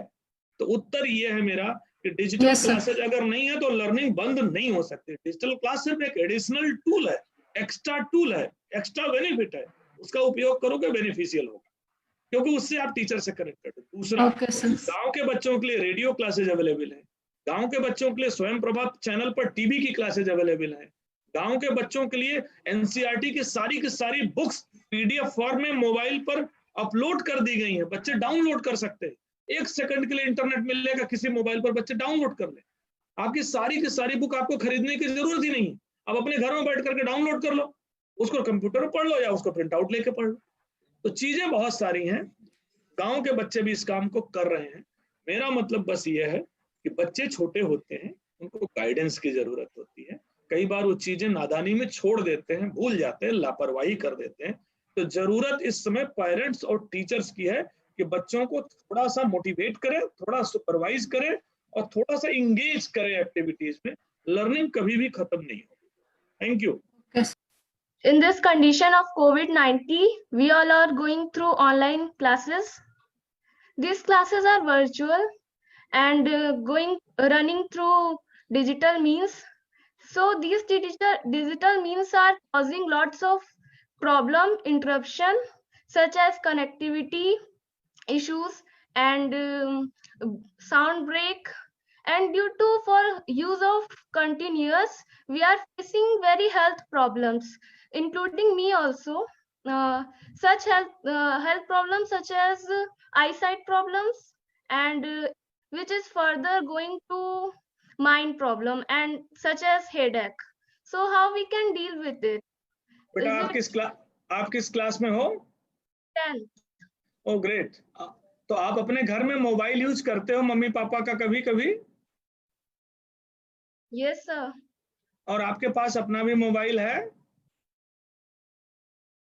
Yes sir, laptop. Laptop, great. मेरा बेटा क्लास 11th में है। Oh. जब वो 4-5 घंटे मोबाइल पर अपने दोस्तों के साथ चैट करता है या कुछ करता है तो कभी कंप्लेन नहीं करता है कि मोबाइल पर कोई दिक्कत हो रही है। Yes. लेकिन जब मैं उससे बोलता हूँ कि 2 घंटे ऑनलाइन क्लासेस अटेंड कर लो तो वो भी यही कहता है कि ऑनलाइन क्लासेस में बहुत प्रॉब्लम हो रही है। तो खैर ये फन की बात है। मैं आपका उत्तर ये दे रहा हूँ कि हम लोगों ने आपके टीचर से रिक्वेस्ट की है और लेटर भी जारी किया है कि छोटे बच्चे जो 1 to 3 तक के हैं उनके साथ ऑनलाइन क्लासेस अवॉइड करें, उनके साथ प्रोजेक्ट और एक्टिविटी पेरेंट्स शेयर करें, उनके साथ ऑनलाइन क्लासेस पेरेंट अटेंड करें जो 1 to 3 हैं। हम लोगों ने ये भी रिक्वेस्ट किया कि 4, 5, 6, 7, 8 के जो बच्चे हैं वो 1 से 2 घंटे मैक्सिमम रहें ऑनलाइन, उससे ज्यादा ना रहें। और हमने 9 to 12 के लिए भी रिक्वेस्ट की है कि 3 घंटे से ज्यादा बच्चे ऑनलाइन क्लासेस ना अटेंड करें, जिससे आंखों पे स्ट्रेस ना पड़े। पहली चीज, हम उम्मीद करते हैं कि मेरी बात आपके टीचर तक जाएगी और अगर आप क्लास 10th में हैं तो 2 से 3 घंटे मैक्सिमम आपको करें और ट्राई करें कि एक दिन में मैक्सिमम 2 या 3 क्लासेज हो, उससे ज्यादा ना हो। इंपॉर्टेंट क्लासेज लें और जो चैप्टर जो सब्जेक्ट्स घर में हो सकते हैं एक्टिविटी प्रोजेक्ट के माध्यम से, उसको बच्चों को प्रोजेक्ट दे दें, बच्चे करके अपलोड कर दें। पहली चीज। दूसरी चीज मैं ये कह रहा हूँ बेटा आपसे कि जो ऑनलाइन क्लासेज हैं आपके टीचर को 40 मिनट लगातार नहीं बोलना चाहिए, उसमें एक्टिविटी और प्रोजेक्ट भी आना चाहिए, जिससे लगातार आप उसमें सिर्फ सुने नहीं। 10 to 15 मिनट टीचर को बोलना चाहिए, रेस्ट 25 to 30 मिनट टीचर को कुछ ना कुछ ग्रुप एक्टिविटी प्रोजेक्ट कराने चाहिए, क्वेश्चन आंसर कराना चाहिए, प्रश्न पूछें। जैसे आज आप प्रश्न पूछ रहे हो और मैं उत्तर दे रहा हूँ, तो इंटरेक्टिव भी है और इंटरेस्टिंग भी है और मजा भी आ रही है। Yes sir. अगर यही चीज मैं अकेले बोल रहा होता तो आप 1 घंटे बोर हो जाते और आपके दोस्त भी सुन रहे होंगे तो उन्हें मजा आ रही है कि उनका कोई साथी कनेक्टेड। तो दूसरी रिक्वेस्ट टीचर से मैंने की है, आप भी करिए अपने टीचर से और मैंने भी किया है, आपके प्रिंसिपल भी सुन रही होंगी, कि 40 मिनट की क्लास में 2 to 4 ब्रेक्स टीचर ले, हर 7, 8, 10 मिनट के बाद एक छोटा सा ब्रेक ले ले, उसमें क्वेश्चन पूछ ले, उसमें कोई फन सुना दे, कोई जोक सुना दे, कोई स्टोरी सुना दे, कोई म्यूजिक सुना दे, कोई एक्टिविटी कर ले, कोई ग्रुप एक्टिविटी कर ले, तो कंटिन्यूअस स्ट्रेस नहीं होगा। ये दूसरी रिक्वेस्ट मैंने आपकी टीचर से मैंने की है। और तीसरी चीज, जो आपने नेट कनेक्टिविटी की बात की, तो देखो स्कूल के जो इंस्ट्रूमेंट्स हैं और जो टीचर यूज कर रही है, मैं स्कूल मैनेजमेंट से रिक्वेस्ट करूंगा कि प्रोवाइड करें। अगर टीचर के घर में नेट कनेक्टिविटी है तो उसकी मदद करें, जिससे टीचर पर एक्स्ट्रा बर्डन ना हो, क्योंकि नेट कनेक्टिविटी में बहुत पैसा नहीं लगता है। एक छोटा सा डोंगल 500 रुपए का आ जाएगा और 500 रुपीज में पूरे महीने, 2 महीने, 3 महीने टीचर अच्छे से कर सकती है। तो अगर टीचर के पास कोई दिक्कत है तो स्कूल मैनेजमेंट हेल्प कर दे।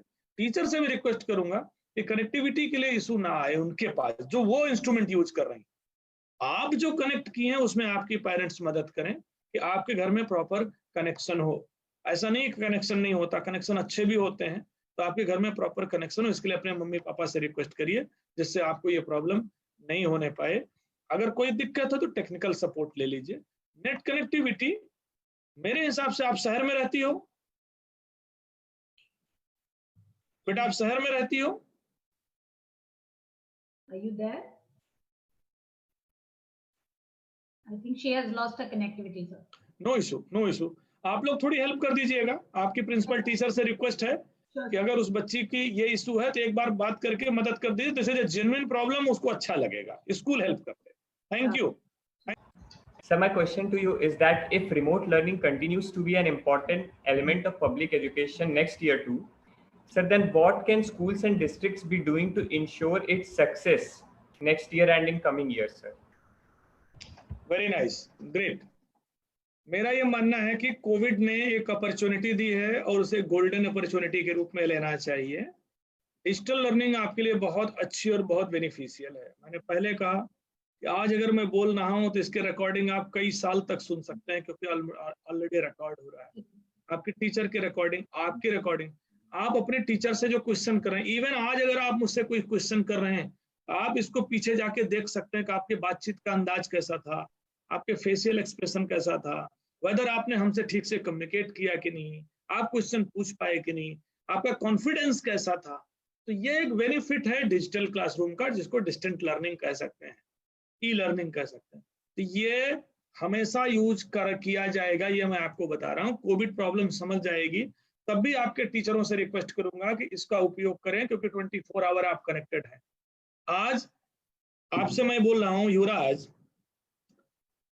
अभी तक क्या होता है, सपोज करिए आपके स्कूल में हिस्ट्री की टीचर की वैकेंसी है, ओके, और हिस्ट्री की क्लासरूम आपको कोई और टीचर पढ़ा रही है, ठीक है ना। सपोज करिए, सम टाइम ऐसा होता है कई बार, या हिस्ट्री की टीचर बहुत अच्छी कम्युनिकेटर नहीं है और ठीक से कम्युनिकेट नहीं कर पाती, लेकिन मजबूरी में आप पढ़ते हैं।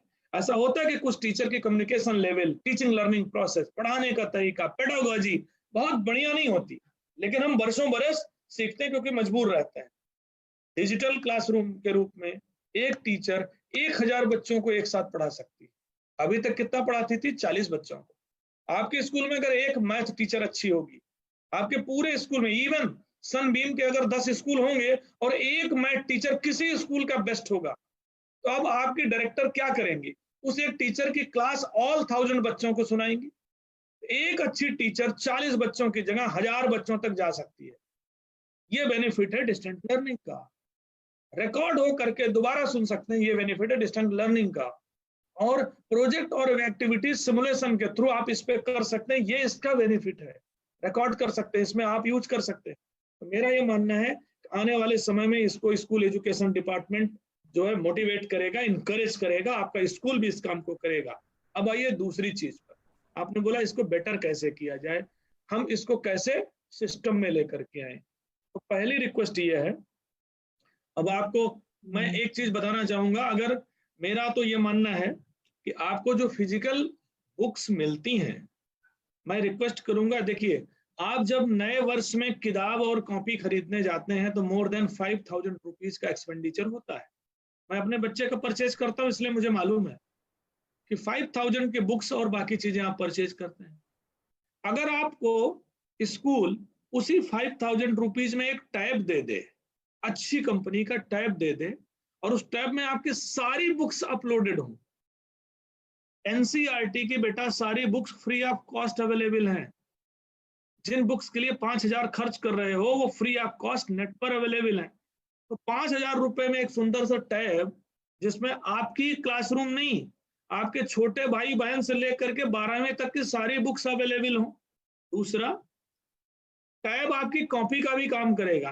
आप लिख सकते हैं, बोल सकते हैं, रिकॉर्ड कर सकते हैं, क्रिएट कर सकते हैं, लैब बना सकते हैं, आर्ट कर सकते हैं, ड्राइंग कर सकते हैं, इवन स्पोर्ट्स की एक्टिविटीज यूज कर सकते हैं। तो 5000 जो बुक्स और कॉपीज में जा रहे हैं, अगर आपको एक टैब में सारी बुक्स मिल गई तो ये बड़ा आनंद आएगा। हो सकता है एक बार के लिए बर्डन हो पेरेंट्स के लिए। तो मेरा ये कहना है कि बुक्स एडिशनल टूल के रूप में रखिए, लेकिन बच्चों को जितनी जल्दी हो सके एक अच्छा सा टैब जरूर प्रोवाइड करिए जिसमें सारी चीजें अवेलेबल हों। ये दूसरी जरूरत है। इसमें स्कूल मैनेजमेंट, पेरेंट्स आपस में बात करके कोई ना कोई तरीका निकाल सकते हैं, उपाय कर सकते हैं। ये मेरी दूसरी रिक्वेस्ट है जिससे ये होगा। जहां तक लास्ट चीज है कनेक्टिविटी की, वो आपको स्कूल दोनों को जुटना पड़ेगा। तो मान के चलिए कि ये क्लासेज, ऑनलाइन क्लासेज आगे कंटिन्यू रहेंगे क्योंकि ये बेनिफिशियल हैं। आपको इसके लिए टूल अपने घर में लेना है। थोड़ा सा महंगा हो सकता है बट वन टाइम एक्सपेंडिचर है। अपनी पॉकेट मनी बचाइए। साल भर में 5,000 का तो आप लोग पिज्जा और बर्गर और क्या क्या चीजें ले लेते होंगे। आप साल भर में बस 2 टी-शर्ट मत लीजिएगा मम्मी पापा से, ठीक है ना। और जो 4 शर्ट और 4 पैंट आप खरीद रहे हैं एक एक कट कर देना स्कूल से, राइट, ठीक है ना।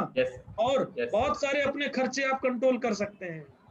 आप जो 3-4 महीने में कहीं घूमने जाते हैं ना, एक बार मत घूमने जाना, एक ट्रिप मिस करा लो अपने मम्मी पापा से। उसमें बढ़िया सा आपको टैब और लैपटॉप मिल जाएगा, सारी बुक्स मिल जाएंगी, कनेक्टिविटी मिल जाएगी और आप पूरे 7-5 साल यूज करोगे। Thank you Raj. Sir, as we know that many students of rural areas are unable to join online classes because of slow network and often it is buffering. So will the board help those by preparing an app for this purpose, and also to those who are in class 12 by providing them sufficient matter for their entrance examination? Because CBSE has already launched an app, but there were sufficient study materials, but it was up to class 10th. Brenda, can you repeat your question? Sorry. Yes, sir. As we know that many students of rural areas are unable to join online classes due to slow network and often it is buffering. So will the board help those by preparing an app for this purpose, and also to those who are in class 12 by providing them sufficient matter for their entrance examination? Okay, thank you. सबसे पहले मैं आपको बताना चाहूंगा, teacher को भी, principal को भी और बच्चों को भी, पेरेंट को भी, अगर आप मटेरियल की बात करें तो मैं बोलना चाहूंगा HRD मिनिस्ट्री का एक पोर्टल है, दीक्षा पोर्टल, स्वयं प्रभा पोर्टल, विद्यादान। ये 2-3 चीजें जो नाम ले रहा हूं टेक्निकल नाम हो सकते हैं, लिख लें आप लोग। दीक्षा पोर्टल HRD मिनिस्ट्री का, स्वयं प्रभा चैनल है HRD मिनिस्ट्री का, विद्यादान कॉन्सेप्ट है HRD मिनिस्ट्री का। उसमें लाखों की संख्या में content subject wise, topic wise, class wise available है। तो अगर बच्चे जो 12th में हैं, जो तैयारी कर रहे हैं कॉम्पिटिटिव एग्जाम्स की, नीट की, JEE की, तो उससे कंटेंट देख सकते हैं और पढ़ सकते हैं। दूसरा, ऐसी बहुत सारी प्राइवेट कंपनियां हैं, मैं नाम नहीं ले पा रहा हूं, जो प्राइवेट कंपनियां हैं उनका फ्री कंटेंट अवेलेबल है।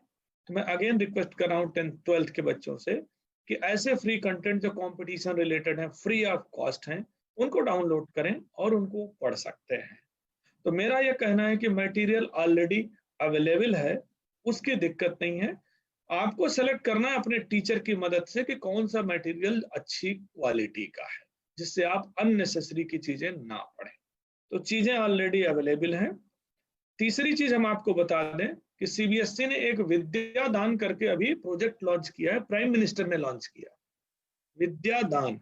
विद्यादान का मतलब यह है कि आपके जो टीचर्स हैं, आपके जो प्रिंसिपल्स हैं, वो अपनी अच्छी अच्छी चीजें आपको अपलोड करके दे सकते हैं। सपोज करिए कि देश के 10,000 टीचर्स ने पर्टिकुलर एक सब्जेक्ट में वीडियो के थ्रू, नोट्स के थ्रू, साउंड सिस्टम के थ्रू, लेक्चर्स के थ्रू, क्वेश्चन प्रिपेयर करके उसके थ्रू डिफरेंट मोड से अपना कंट्रीब्यूशन दिया। विद्यादान पोर्टल में उसको क्यूरेट किया जाता है। 10,000 टीचरों से जो आ रहा है, एक बैकग्राउंड में टीम है जो क्यूरेट करती है और उसमें से जो बेस्ट चीजें हैं वो पोर्टल पर, दीक्षा पोर्टल पर डाल देती है। तो आप एज ए स्टूडेंट और आपके टीचर उस पर कंट्रीब्यूट कर सकते हैं और वो चीजें जो ऑलरेडी डाली गई हैं उनको आप पढ़ सकते हैं। लाखों की संख्या में ऐसे कंटेंट अवेलेबल है। तो मेरा उत्तर ये है, ये चीजें ऑलरेडी हैं और CBSE ऑलरेडी कर रहा है विद्यादान के थ्रू, दीक्षा पोर्टल के थ्रू। तो आप उसका उपयोग करें और बेनिफिट लें।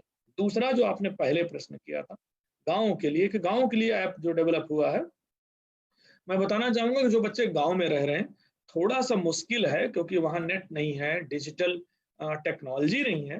कुछ आज के समय में जैसी एजुकेशन आज है उतना थोड़ा सा बच्चों को मुश्किल हो रहा है, लेकिन उनके लिए मैं फिर बताना चाहूंगा कि हर गांव में, और ज्यादातर गांव में अब टेलीविजन आ गए हैं, ज्यादातर घरों में टेलीविजन है। तो टेलीविजन में मैक्सिमम चैनल, जिसमें जितने भी चैनल्स हैं D2 पर भी अवेलेबल है, जियो पर भी अवेलेबल है, एयरटेल पर है, दूरदर्शन पर है, डीडी पर है, इन पर स्वयं प्रभा चैनल है जो NIOS के प्रोफेसर और टीचर आपको पढ़ा रहे हैं। NCERT का चैनल है जो NCERT के प्रोफेसर पढ़ा रहे हैं। एवरी डे 7 आवर बच्चों को लाइव क्लासेज मिल रही हैं एंड 24 आवर रिकॉर्डेड क्लासेज मिल रही हैं। तो अगर गांव के किसी भी एक घर में टेलीविजन है, गांव के प्रधान हैं, गांव में पंचायत घर है, वहां है, तो बच्चे उसका बेनिफिट ले सकते हैं। हर घर में भी टेलीविजन की जरूरत नहीं है। मैंने पहले ही कहा मैं गांव का विद्यार्थी हूँ और मैं 90s में मैं यूनिवर्सिटी पहुंचा था। मुझे 88-89 की बात याद है जब रामायण आता था।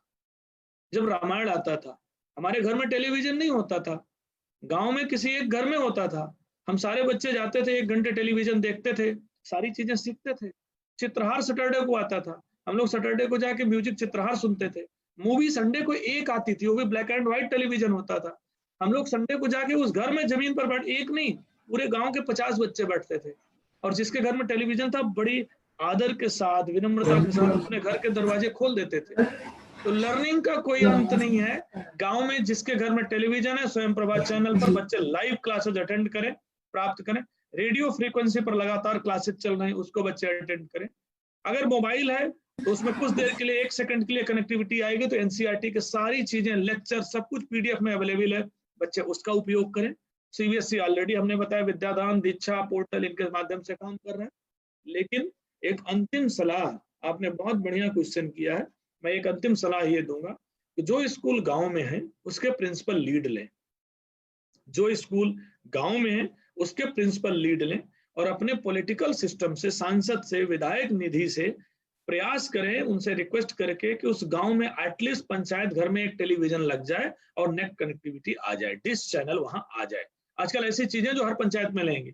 आदरणीय प्रधानमंत्री का प्रोग्राम है, प्लान ये है कि आगे कैसे हम बढ़ाएं गांव-गांव तक। तो आपकी प्रिंसिपल, आपके टीचर गांव के प्रधान के माध्यम से, गांव के सांसद विधायक जो हैं उनसे विधायक निधि से, सांसद निधि से निवेदन कर सकते हैं। बहुत सारे लोग गांव के ऐसे हैं जो बाहर चले गए हैं, जो बाहर अच्छे पदों पर चले गए हैं।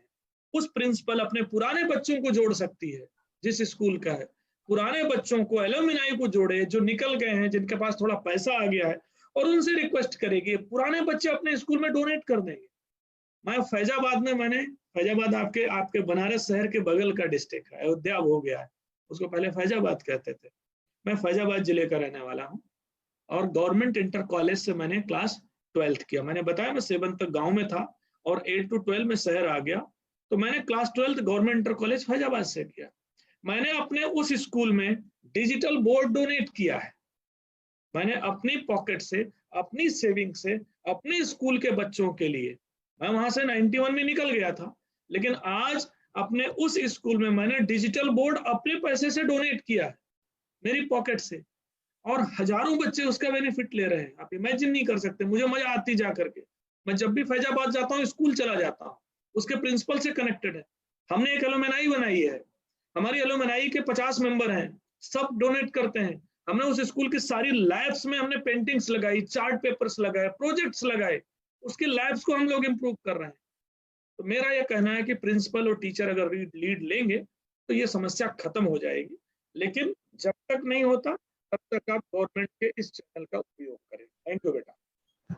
In this condition of COVID-19, how will have managed our study at staying home because of our family members will be disturbed, or our short brother and sister when we want to take our live classes, when electronic problem appear because network problems, otherwise parents need to mobile or they have objective to study with mobile.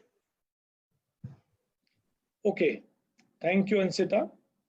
सबसे पहले तो अगर आपके आसपास आपके parents available हैं तो मैं उनसे रिक्वेस्ट करता हूं कि जो 2 to 3 आवर्स आपकी लाइव क्लासेस चल रही है, एटलीस्ट आपको डिजिटल टेक्नोलॉजी अवेलेबल कराएं, आइदर लैपटॉप, डेस्कटॉप और मोबाइल, जो भी उनसे हो सकता है।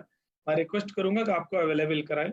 अगर ये चीजें आपके पास नहीं तो मैं स्कूल से भी रिक्वेस्ट करूंगा कि बच्चे से बात करके कुछ ना कुछ उपाय करें जिससे बच्ची डिजिटली डिस्कनेक्ट ना हो।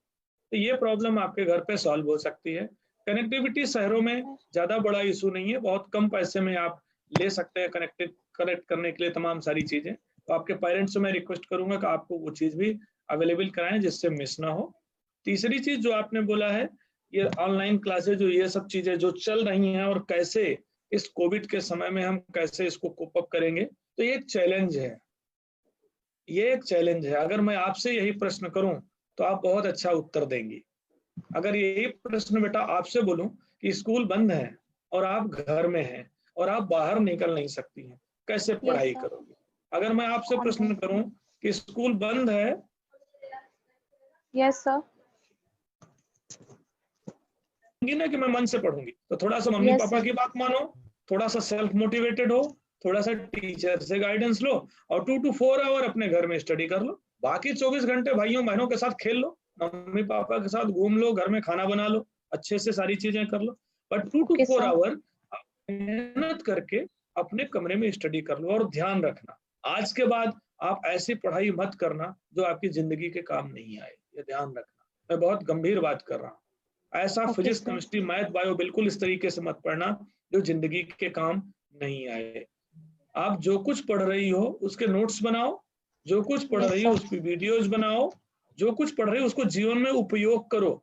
अगर आपने सोशल स्टडीज में कोई चैप्टर पढ़ा, सपोज करिए आपने सोशल स्टडीज में डाउरी को लेकर के पढ़ा, सोशल स्टडीज में अगर आपने पॉवर्टी को लेकर के पढ़ा, सोशल स्टडीज में अगर आपने एनिमल के बारे में पढ़ा, अब्यूज के बारे में पढ़ा, डेमोक्रेसी के बारे में पढ़ा, सोशल स्टडीज में डिक्टेटरशिप के बारे में पढ़ा, अपने घर में अपने आसपास उसका उपयोग करो। जो पढ़ो उसको जीवन में उपयोग करो, मजा आएगी। कैसे उपयोग करोगे? कोई भी बुक, आप पोएम पढ़ो ना, आप एक नई पोएम लिख दो और मम्मी पापा को सुनाओ कि मैंने ये 4 लाइन की नई पोएम बना दी। एक स्टोरी पढ़ो और उससे बेहतर एक दूसरी स्टोरी बना दो, तो देखो ना आप क्रिएटिव होती चली जाओगी। आप साइंस पढ़ो, घर में किचन में जाके एक प्रयोग कर दो, ये होगा एप्लीकेशन बेस्ड। तो जो कुछ पढ़ो उसके नोट्स बनाओ, वीडियो बनाओ, जीवन में उपयोग करो। अगर वो जीवन में काम आ रहा है तो आपने अच्छी पढ़ाई की, लेकिन अगर आपने रट लिया नंबर लेने के लिए तो कोई फायदा नहीं। क्योंकि आप आज हो ना, अभी आप किस क्लास में? आपका नाम अंशिका, किस क्लास में Anshika? Sir 10th class 10th में। ग्रेट। क्लास 7th में तुमको कितने परसेंट मार्क्स आए थे?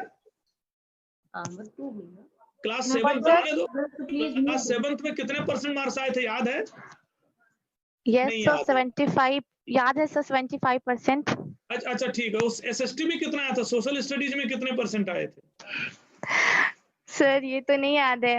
देखो मैं इस प्रश्नों को क्यों पूछ रहा हूँ, जब रिजल्ट आता है तो 2-3 दिन बाद सारे लोग भूल जाते हैं। कोई बात नहीं, आप जब रिजल्ट आता बेटा तो 3 दिन के बाद हर आदमी भूल जाता है। तो मार्क्स की वैल्यू कुछ दिनों के लिए होती है, लेकिन उस मार्क्स के पीछे जो आपने साइंस पढ़ा, फिजिक्स पढ़ा, एसएसटी पढ़ा, बुक्स पढ़ी, उसमें जो स्किल्स हैं वो ज्यादा महत्वपूर्ण है। तो ध्यान रखो कि वो पढ़ो जो जीवन के काम आए, वो पढ़ो जो तुम्हारी क्षमता बढ़ाए, कॉम्पिटेंसी बढ़ाए, वो पढ़ो जो तुम्हारी कम्युनिकेशन स्किल, एटीट्यूड, बिहेवियर को अच्छा करे, वो पढ़ाई करो जो समाज को दे सको, देश को दे सको, माँ बाप को दे सको। वो पढ़ाई करो जिससे अपनी हेल्थ ठीक रख सको, जिससे आप अपने जीवन को ठीक से जी सको। वो पढ़ाई करो जिससे आप किसी के साथ लड़ाई मत करो, आप हिंसा मत करो, आप गलत काम मत करो। वो बेहतर पढ़ाई होगी, राइट? तो आप स्टडी 2 to 4 आवर करिए, इसका आपको आनंद आएगा। थैंक यू बेटा। Now online classes are going on. So will when lockdown will be over, then also will it be continued or will gradually shift towards the normal school daily life? Divya, आपका answer सीधे सीधे देने के पहले एक छोटी सी चीज आपसे बताता हूँ। Yes sir. कुछ ऐसे स्कूल हैं सीबीएसई के जिन्होंने अपनी क्लास का एक मेल का ग्रुप बना लिया है, राइट? Yes. आप किस क्लास में बेटा? Sir 11th commerce. Great. Suppose करो आपकी टीचर ने बिजनेस स्टडीज का एक ग्रुप बना लिया, और आपकी बिजनेस स्टडीज में टोटल आपके जो फ्रेंड्स हैं वो 20 हैं, तो 20 का मेल पे एक ग्रुप बना लिया उन्होंने। और अब वो टीचर क्या कर रहे हैं कि आपके बिजनेस स्टडीज के किसी मार्केटिंग के चैप्टर पर, सपोज करिए मार्केटिंग का चैप्टर है, ठीक है ना, जिसमें आप डिफरेंट एडवर्टाइजमेंट से लेकर कर बाकी चीजें प्रोसेस देखते और पढ़ते हैं, उस चैप्टर में आपकी टीचर आपको एक प्रोजेक्ट देती है बनाने को। Yes sir. और आपको फ्रीडम देती है कि आप उसमें लिखो भी, आप उसमें प्रोजेक्ट में एक्टिविटी भी करो, वीडियो भी बनाओ, ग्रुप एक्टिविटी भी करो। अब आपको समय मिला 3 दिन का, उस ग्रुप में आप फिर अपने टीचर को अपना प्रोजेक्ट अपलोड करके भेजती हो, राइट? Yes sir. वो टीचर आपकी उस प्रोजेक्ट को वेट करती है, असेस करती है, वेटिंग करती है, कोई गलती है तो सुधारती है आपको, ठीक? Yes sir. जब आपका फाइनल प्रोजेक्ट हो जाता है तो फिर वो ग्रुप पर डाल देती है। 20 बच्चों के 20 प्रोजेक्ट्स जो एक्सपीरियंशियल हैं, जो बहुत अच्छे तरीके से आपने भी आई होगी, सीखा भी होगा, आपने किया भी होगा। तो अब आपकी उस डिजिटल क्लासरूम पर, चैनल पर, उस पोर्टल पर, आपके ग्रुप पर आप अपने 20 कलीग्स के प्रोजेक्ट देखती हो, ठीक? आप 20 कलीग्स के पेरेंट्स भी उसको देखते हैं। आप ब्यूटी देखो डिजिटल क्लासरूम की। अभी तक आपका प्रोजेक्ट आप पढ़ती थी और आपका टीचर नंबर देता था और आप भूल जाती थी। अब आपके 20 कलीग्स के चैप्टर्स को आप पढ़ सकती हो, आपके पेरेंट्स देख सकते हैं, आप कंपेयर कर सकते हो। कुछ आपकी अच्छी चीज होगी जो आपका कलीग अपने प्रोजेक्ट में अगली बार ले जाएगा, कुछ आपके कलीग के प्रोजेक्ट में कोई नई इनोवेटिव चीज होगी जो अगली बार आप भी करोगे। ये पीयर लर्निंग होती है, ग्रुप लर्निंग होती है, कोलैबोरेशन होता है, ये टीम वर्क होता है। ये जबरदस्त स्किल है जो इस समय ऑनलाइन क्लासेस के माध्यम से डेवलप हो रही है। तो आपका जो प्रश्न था, जो आपने बोला कि डिजिटल क्लासरूम क्या स्कूल के बाद खत्म कर दिए जाएंगे, तो पहले तो मैं यही कहूंगा कि डिजिटल क्लासरूम स्कूल के बाद और ज्यादा बढ़ाना चाहिए एज ए एडिशनल टूल। आपके डिजिटल भी और ऑफलाइन भी दोनों चीजों को टीचर यूज करें, और इस टेक्नोलॉजी को सिर्फ वन वे टीचिंग के रूप में मत लें, इस टेक्नोलॉजी का बेटर उपयोग करें, राइट? जैसे मोबाइल है, मोबाइल सिर्फ सुनने के काम नहीं आता, मोबाइल एक रिवोल्यूशन हो गई है। वैसे डिजिटल क्लासरूम सिर्फ वन वे ना हो, एक रिवोल्यूशन की तरह लिया जाए, जिसमें सारी चीजें कोलैबोरेटिव हो पे लाई जाए। तो ये स्कूल आपके कंटिन्यू करेंगे, सीबीएसई भी कंटिन्यू कराने के लिए एम्फेसिस देगा, आपको एडवाइस करेगा, आपके टीचर्स को भी रिक्वेस्ट करेगा, फिर आगे जारी रहेगी। हाँ, इसका उपयोग आपके टीचर अच्छे तरीके से करें, इसके लिए आपके डायरेक्टर साहब से, मधु जी से, या जो आपकी स्कूल के प्रिंसिपल हैं उनसे, इस फोरम के माध्यम से मैं सबसे रिक्वेस्ट करूंगा कि टीचर को ट्रेनिंग जरूर दें, क्योंकि डिजिटल क्लासरूम नया है। अगर आप ट्रेंड नहीं करेंगे तो टीचर भी स्ट्रेस में रहेंगे और वो दे भी नहीं पाएंगे। इतनी बढ़िया टेक्नोलॉजीज पूरे विश्व में है। आप एक टीम बनाइए, आपके प्रिंसिपल को मैं रिक्वेस्ट करता हूं कि 2-3 टीचर्स की टीम बनाएं और देखें पूरे विश्व में डिजिटल टेक्नोलॉजी में क्या क्या एक्टिविटीज हो रही, और नोट डाउन करें और आपके स्कूल में शुरू करा दें, तो आपका इंटरेस्टिंग हो जाएगा। तो ये क्लासेज आगे जारी रहेंगी, आप इसका बेहतर उपयोग करें, और मेरा मानना है कि बेनिफिशियल है, ये कभी भी मिस नहीं होना चाहिए। Thank you Divya. Okay, sir. Sir, what would be the paradigm of our assessment and exams amid this pandemic outbreak? By the way, we are having online classes, but what would be the pattern and process of our examinations in the upcoming days? Thank you, sir. Okay, thank you. बेटा, already हम 3 महीने पीछे चल चुके हैं, right? और हमें भी नहीं मालूम है कि आपकी क्लासेस कब शुरू होंगी। अगर आप पुराने एग्जाम पैटर्न की बात करेंगे कि क्लासरूम में टीचर पढ़ाएंगे, अटेंडेंस लेंगे, यूनिट टेस्ट होंगे, हाफ ईयरली होंगे और बोर्ड एग्जाम का पेपर होगा, तो थोड़ा सा ये पैटर्न अब चेंज होगा, राइट? या तो हम आपका सिलेबस कम करेंगे, जिससे जितने दिन क्लासरूम में पढ़ें उतना ही परसेंटेज का वो आए, या हम थोड़ा असेसमेंट पैटर्न चेंज करेंगे, इट में भी थोड़ा सा चेंज करें, प्रोजेक्ट बेस्ड लर्निंग को थोड़ा एम्फेसिस दें, इंटरनल असेसमेंट के रूप में थोड़ा आपके टीचर को पावर दें। अभी कुछ भी फाइनल डिसाइडेड नहीं है, वी आर वेटिंग कि अगर कोविड का संकट कम होता और क्लासरूम शुरू होता है तो थोड़ा सा स्टार्ट कर दें, क्योंकि ऑनलाइन क्लासेस सारे बच्चों को नहीं मिल रही है, सारे बच्चों को नहीं मिल रही है। मतलब मोर देन 50% बच्चे ऐसे हैं जो इनका बेनिफिट नहीं ले पा रहे हैं। ये अच्छे स्कूलों की बात कर रहा हूँ। अगर मैं देश के बाकी स्कूलों की बात करूँ तो ये घर में टेक्नोलॉजी भी अवेलेबल नहीं है। पेरेंट्स के पास एक मोबाइल है जो लेकर के ऑफिस चले जाते हैं, वर्क घर, तो बच्चे उसको भी यूज नहीं कर पाते। तो ये एक संकट का समय है, पैंडेमिक टाइम है, हमें पेशेंस रखना है, जो बेस्ट कर सके वही मैं आपसे रिक्वेस्ट कर रहा हूं कि घर में आप कर सके तो आप अपना करने का उपाय करें। जहां तक आपने असेसमेंट की बात की है, असेसमेंट ऑलवेज बच्चों के बेनिफिट में ही हम करेंगे और बेनिफिट ऑफ डाउट आपको मिलेगा। हम कोई ऐसा असेसमेंट नहीं करेंगे जिसके लिए हमने आपको लर्निंग ही नहीं दी है। तो असेसमेंट पैटर्न हम चेंज करेंगे।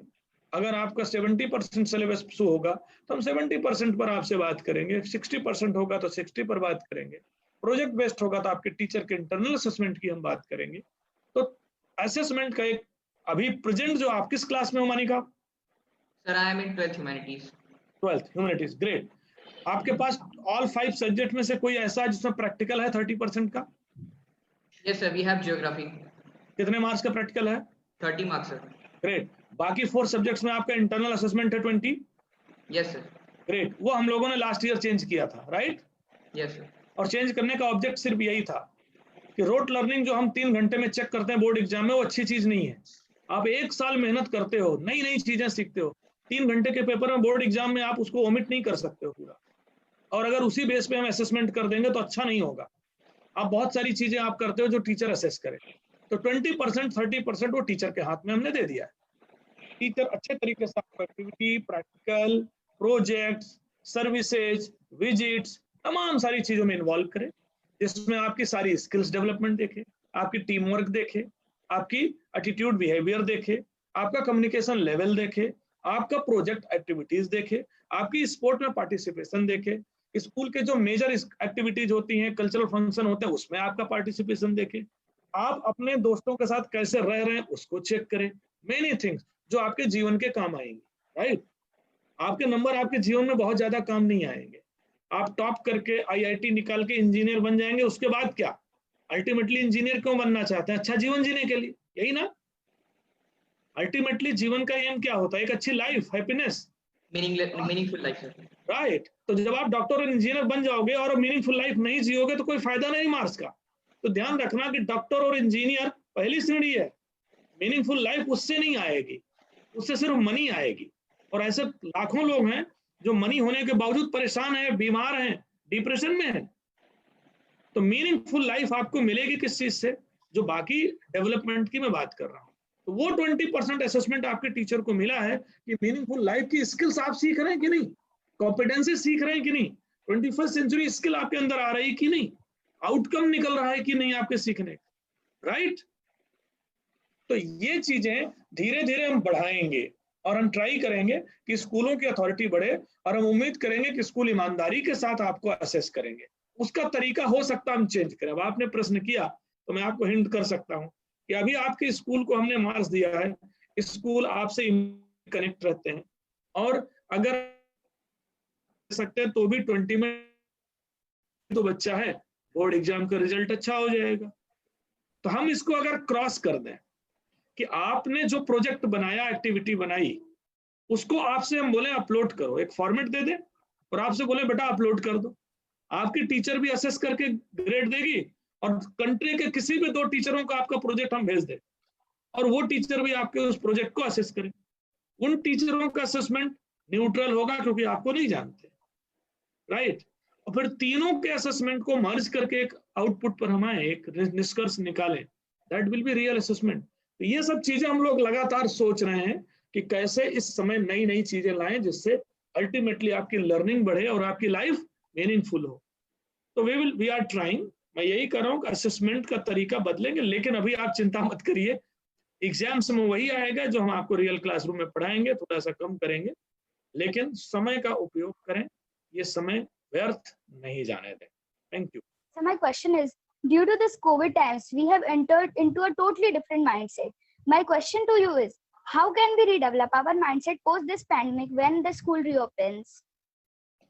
अच्छा, ये प्रश्न पूछने के लिए आपको किसने सिखाया थी वेदिका? मम्मी पापा ने या टीचर ने? Both sir. अच्छा, बोथ। वेरी नाइस, ठीक है, वेरी ऑनेस्टली आपने बताया, वेरी नाइस। मुझे तो लगता है कि ये समय आपके लिए ज्यादा अच्छा है ना? आपकी छुट्टियां बढ़ गई हैं, आप घर में आनंद ले रहे हैं, टीवी भी खुश देख रहे होंगे, सीरियल भी देख रहे होंगे, yes, sir.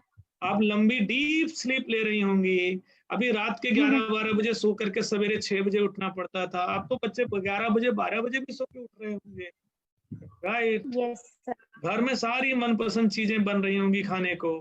शुरू में कुछ दिन छोटे भाई बहन आप सब आपस में गुस्सा किए होगे, लड़े होगे इस समय, लेकिन अब तो धीरे धीरे हैबिट भी बन गई होगी एक साथ रहने की, राइट? Yes sir. मुझे तो लग रहा है पिकनिक टाइम है, और एक ऐसा चीज है जिसने आपके जीवन को और अच्छा कर दिया है। माइंड सेट आपका अच्छा हुआ है या खराब हुआ है, बताओ? Sir a bit good. देखो मैं फिर पूछ रहा हूं, आपका माइंड दोस्तों से नहीं मिल पा रहे हो, टीचरों को फिजिकली नहीं देख पा रहे हो, सबसे सिर्फ connected online. Other than both, और मैं तो ये कहता हूं कि आपका भाई अगर आपके शहर से किसी दूसरे शहर में चला जाए तो आप और ज्यादा उससे प्यार करने लगते हो फोन पर बात करके।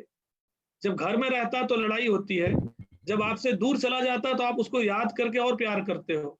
तो मुझे तो लगता है कि अपने टीचर और अपने दोस्तों को जो मिस कर रहे हो उससे अफेक्शन बढ़ रहा है, उससे लव और ज्यादा हो रहा है, उसमें और अच्छी इंसानियत आपके भीतर डेवलप हो रही है, सेंसिटिविटी आ रही है, पेशेंस डेवलप हो रहा है।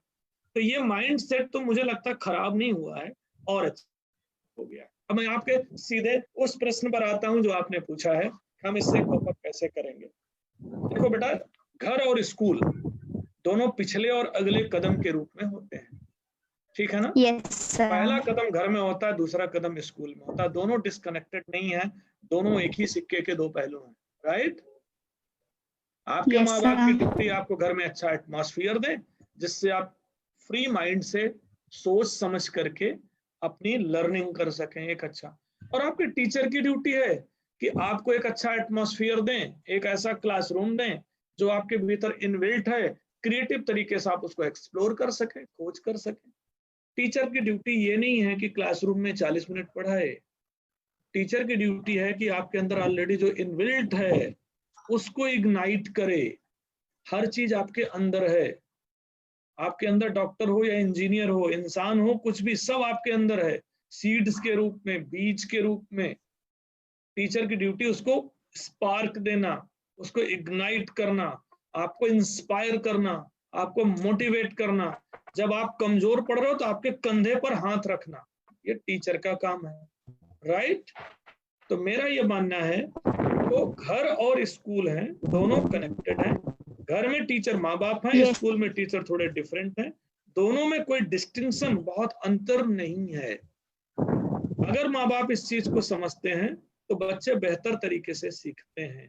तो आपका उत्तर मैं यही दूंगा कि माइंड सेट बिल्कुल अलग नहीं है। पेंडेमिक टाइम में सिर्फ आप घर में और घर में सीख रहे हैं, जब स्कूल खुलेगा तो आप बाकी एक्टिविटी भी कर सकेंगे।